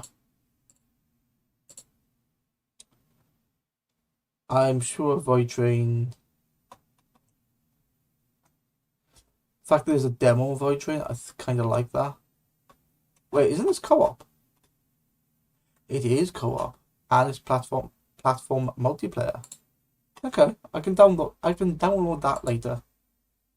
But yeah, that's what although it sounds like I was shitting on Gamescom for putting on games that are old and just deal like World of Warcraft is coming up to like 20 years now, I think it is. And it's still making DLC. It's obviously still making money. Am I shitting on them for that? No. But I think something like Gamescom should be only for new games. It should be previews to new games, and you should only have hands-on demos. Even if the demo is not, it's built specifically for the show. Like I think what Age of Mythology was. You should have that. Would I be going back to Gamescom? No. Next year I plan to do TwitchCon, which might be more of the same or might be more networking.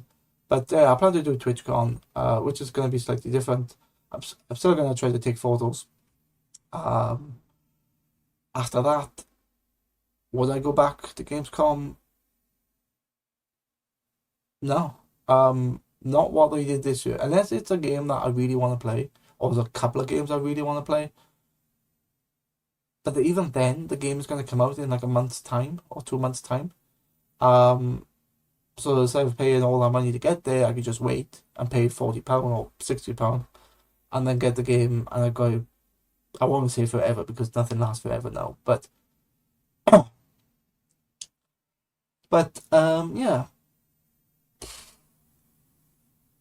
I don't know. Yeah. So, oh wait, is that cross my arms?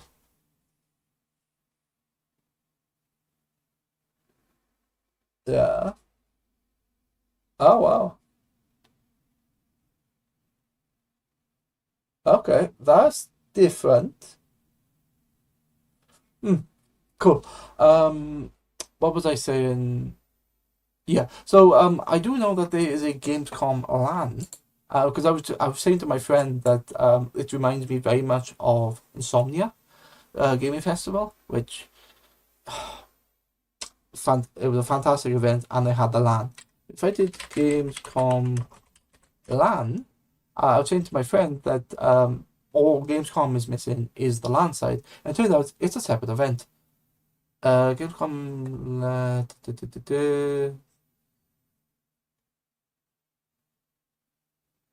Let's include LAN.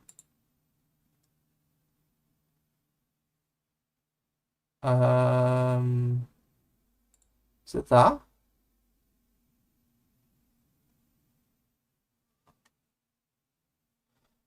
Oh, right, okay. So you've got this here.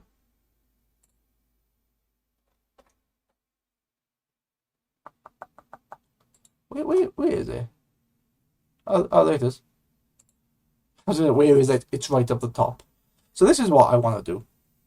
I think after I do TwitchCon, which would be in this year, that's in a couple of months' time. I'm not going to do that in a couple of months' time. But if I find that I'm not going to a international event, I'll probably do this.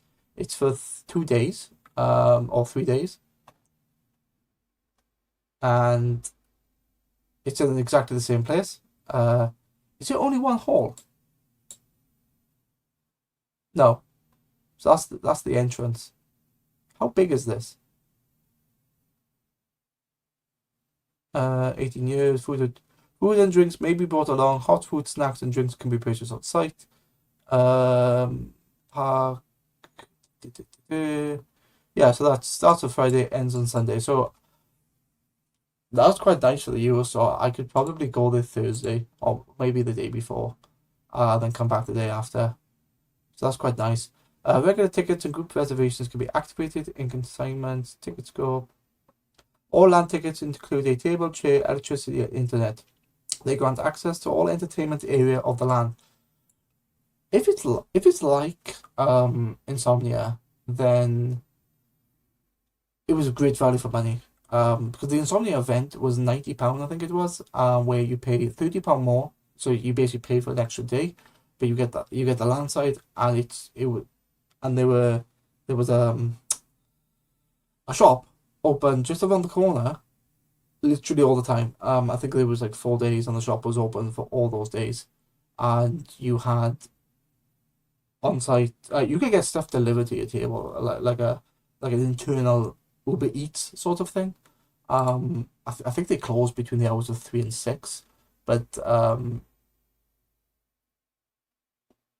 yeah. Let's have a look. In order to stay in overnight, a relaxed ticket is required. This ticket includes a 3 meter square sleeping space, access to the showers, and Gamescom LAN sleep masks and earplugs. Okay. So yeah, again, Insomnia had that. They had like a camping area, but I like the fact that a hotel. I probably will book a hotel for that, but I'll book it right next to it. There's a bunch of PC. PC and consoles will be marked at check-in in addition to lockers are available. Yeah, okay, that makes sense. Lots of streaming stuff, streaming kit. Yeah, you can stream from there. You could have streamed from Insomnia as well. But I didn't have the correct kit to do that. But there's not much. Ah, okay. There's not much in here though. Oh, land tickets. Let's have a look. Early bird, regular land tickets. What's that? The early bird discount cannot be combined with other discounts. So you get a 10% discount by getting the land. So the first 200 is €110. If you get regular land tickets, they're 120. Okay. What's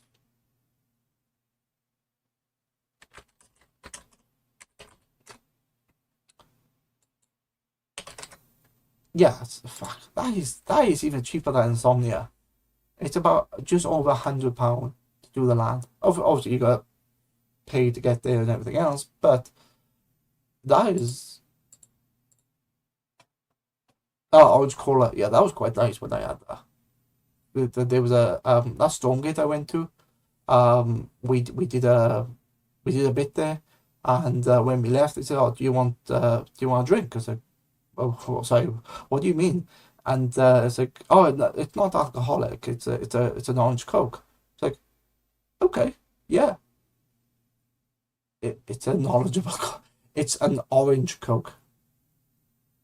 Yeah, okay. Yeah, that was quite nice. It wasn't as gassy as normal Coke. It was it was very nice actually. It comes in a glass bottle, which was amazing. They trust people on the show floor with a glass bottle. What's this? Creator land tickets. Creator land tickets will be unlocked gradually in coordination with the creators. The exchange of regular LAN tickets for creator LAN tickets and vice versa is possible as long as there are still seats available in the desired ticket category. To open a ticket on a Discord server to trade. Okay. So you get a separate area for creator, but it's the same price. So okay. You can buy number 4. For group reservations, please follow in the form. So if you buy from 10 people, they'll cost you 170. So you'll get a discount if you're buying them in a large group, which is fantastic. You save a little bit of money. 107. It becomes £90. Oh, that's great. That's great. Okay, let's have a look. Add-ons. What's an add-on? 40. It costs €40 to get a relaxed ticket, so you stay on site in like a camping space, and then a VIP ticket is €200. Well, you pay 120, you get €80 extra. What do you get for the VIP? Included in the VIP is a MIFCOM gaming PC, an AOC monitor, and a Backforce gaming chair. Okay, so that's kind of like what Insomnia did, but they added that as a rentable thing.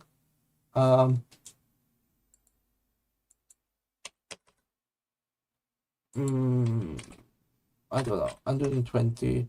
It's. Do you pay just over 100, or do you pay 170 to have that stuff there and then, and you don't have to ship it? I don't know. Probably I won't do that.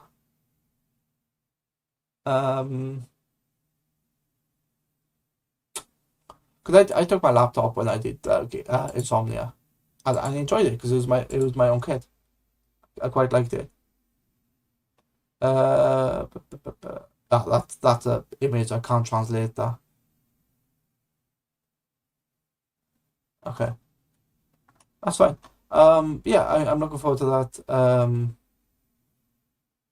VIP upgrade. Why is that? Okay. So that's not quite right because there's 114, but it includes I don't know what that is. It didn't translate it, but it's basically I think like admin tax and stuff like that. So it's 114 or let's say 212.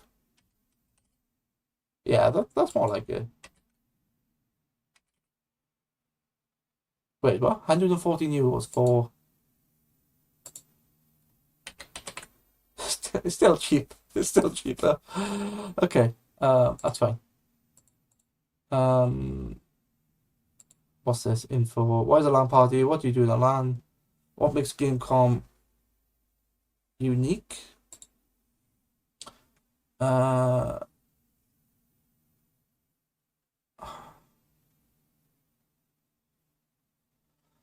participants are diverse and mostly come from Germany and the German-speaking neighboring countries. In principle, all gamers are welcome. Yeah, that when we went, there wasn't much of a language barrier.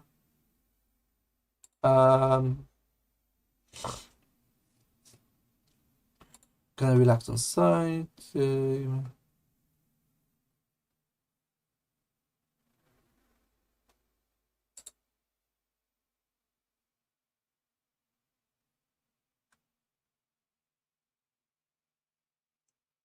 Journey park ticket categories. Oh yeah, I've read all of this. What tournaments do we play? Can I play? We offer tournament. Okay, what games can I play? LAN. You can play any game you want. Tournaments is a popular esports. I'm interested. Okay, so that is definitely something that's on my list. But I want to get TwitchCon done first, and we haven't got the dates for it, but that's going to be sometime next year. And I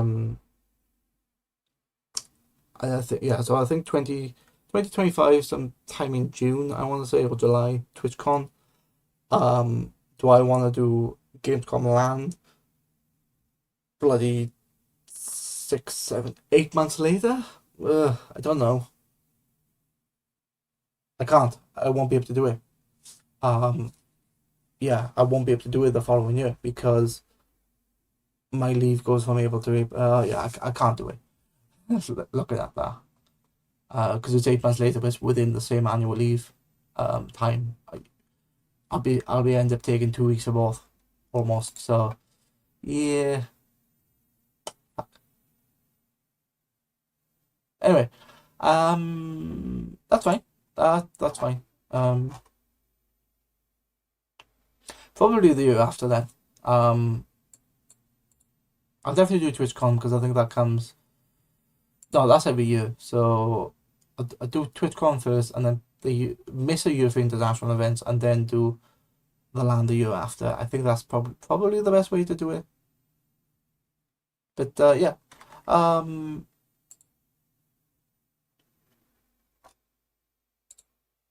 yeah. So would I go again? The Gamescom, probably not. As I said, I've done it once. It's fun. Don't get me wrong. And yeah, if a bunch of friends wanted to go again, and I wasn't doing anything and could afford it, and it didn't really impact my leave, I probably would, but I wouldn't necessarily me personally go to the event every day.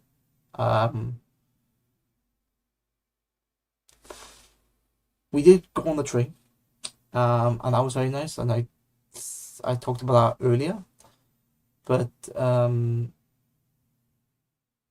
yeah, if we do it again, we might go on a plane just to see if it's better. But the train was fine.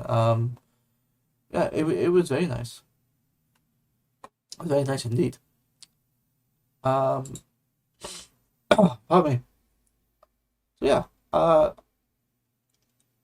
so the title is Let's Talk About Gamescom. I think I've done that. Talked about the games. I've talked about the travel. Food. I haven't talked about food. So lots of pastries. They love their pretzels. They love their pastries, and although I don't mind pastries, for me it's not really a breakfast thing. I like something cooked for breakfast, especially when I'm away. I mean, and although I did have pastries on the first day, the second and third day I ended up having slices of pizza, which were warm, which was very nice. Um, a schnitzel was something we were having as a main meal, and it's basically breaded chicken or pork. It was fine. Yeah, it was alright. It wasn't really anything to write home about. It was nice. Don't get me wrong, but yeah, I was expecting something much. I was expecting something much more, but something that I didn't like, or not so much I didn't like, but my mates didn't like it, was the bratwurst. Oh wow, it tried. Okay, I didn't think it would pick up that word, but it did. Bratwurst. I didn't pick it up that time. Um, it's basically a sausage. It's a mix between a cooked sausage, like a British sausage, and an American hot dog. It's like a boiled sausage, but then finished off on the grill. It on its own, it's not that tasteful. But I had it in the show. Why is that there? I had it in the show, and with curry, so it became currywurst. That was quite nice. The curry was very tasty. Sorry, the curry was very tasty and very expensive, but very tasty. What else did we have? A cheese pretzel. Yeah, that was okay. But then if you're not fussed on German food, or because they like to put mustard in a lot of things, they like to put mayonnaise and stuff, and egg and stuff like that. If you don't like that, then where we were staying in Cologne, we weren't far from the main station. You had um, knows, sorry, you had McDonald's, a KFC, a Burger King, and I think uh, you got something else as well. I can't think what the fourth one is, but it was a more like known fast food thing. Um, but then you also had a shop that was the shop that was self service. You had a large range of stuff. Monster energy drinks were on sale there, but its competitors weren't there. And smoking was a massive thing out there. In fact, they were selling cigarettes from a vending machine. I kind of like what you used to have in the UK pubs. That was a bit alien, but yeah. Overall, yeah, the experience was great. I really enjoyed it. Anyway, I'm getting tired now. My horse is getting a bit voice? No, my voice is getting a bit hoarse. And I talked about food. I've talked about the actual event. I've talked about travel. Talked about what I'm doing for the future. I've talked about the games. I've even mentioned VTubing in this as well. And am I forever going to be a VTuber now? Maybe. I can't. I want to shrug my shoulders, but I can't shrug my shoulders. You know, who's smiling and has two thumbs up? This guy. Um, I do like the VTubing. I like it from a technical point of view. It's a little bit different. I don't have to like set my green screen. I don't have to, look pretty. I can imagine I have hair again. Um, but I think the next time I set this up, I'll do something else because every time I've done this, I've added something to it. So the first time I just created the avatar and it was on a green screen and it was fine. The second time I did it, I added this text on. I added this image onto the hoodie, and it was fine. And then now I was like, okay, I'm going to do this, the 3D environment, and I'm going to add this text up here. I love this text. I think this text is fantastic. I think that people should know about this all the time. Although I am trying to speak English, I know that people struggle with what I say and certain words. I sometimes speak too fast. I mumble a lot of words. So this actually allows me to help myself because it's instant feedback that the system is not picking me up. It's like, okay, fine, I need to slow down. Or if I'm going too fast and I'm being purposely going like this, is it going to catch up with me? Uh, okay, that did. It might be learning my voice. But I quite like it. But certain things, apparently Birmingham, Birmingham. So yeah, a couple of words it'll not pick up. But it's gonna make me speak better. And yeah, I think that's me done for today. End of stream. Are you coming up? Yes. This will be uploaded to YouTube soon. I do have I activated it? That's not what I want. That's okay, close that.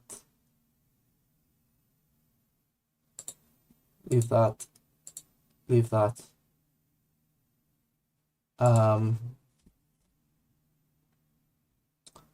Do I have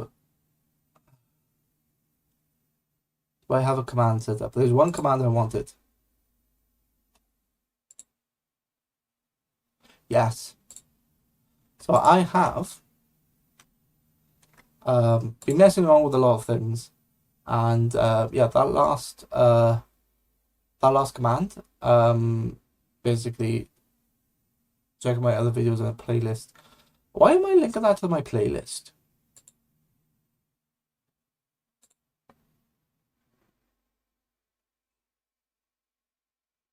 Okay, alright. I don't know why I'm linking that to a playlist and not just videos, but okay, that's fine, that's fine. Anyway, the other command I have, it's not supposed to be that, is it? Is it supposed to be links? Yeah, it's supposed to be links. There you go. That can be turned off. So I have a link tree. I've had it for some time. I've had it since I've been pushing out photos, and hopefully this will work. Why are you not working? Yeah,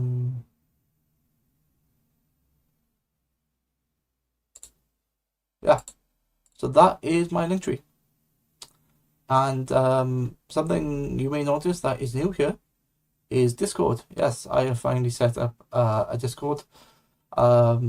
It's currently being used to arrange events, and it has specific channels for specific events, and there's some general chat in there as well. But yeah, always refer back to the link tree because new things might get added, some things might get removed, and my QR codes within my cards that I've been giving out will always link back to this. So if you don't know the link, or you can't remember it, just scan the QR code again. But yeah, that's what I wanted to quickly show you, and I believe that's going to be me done. Yeah, wrong button. There you go. Let's get rid of that. Let's get rid of this. Before I disappear, let's do some outro stuff.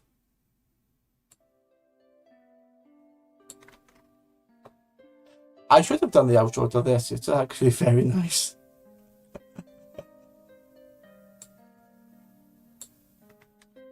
Yeah.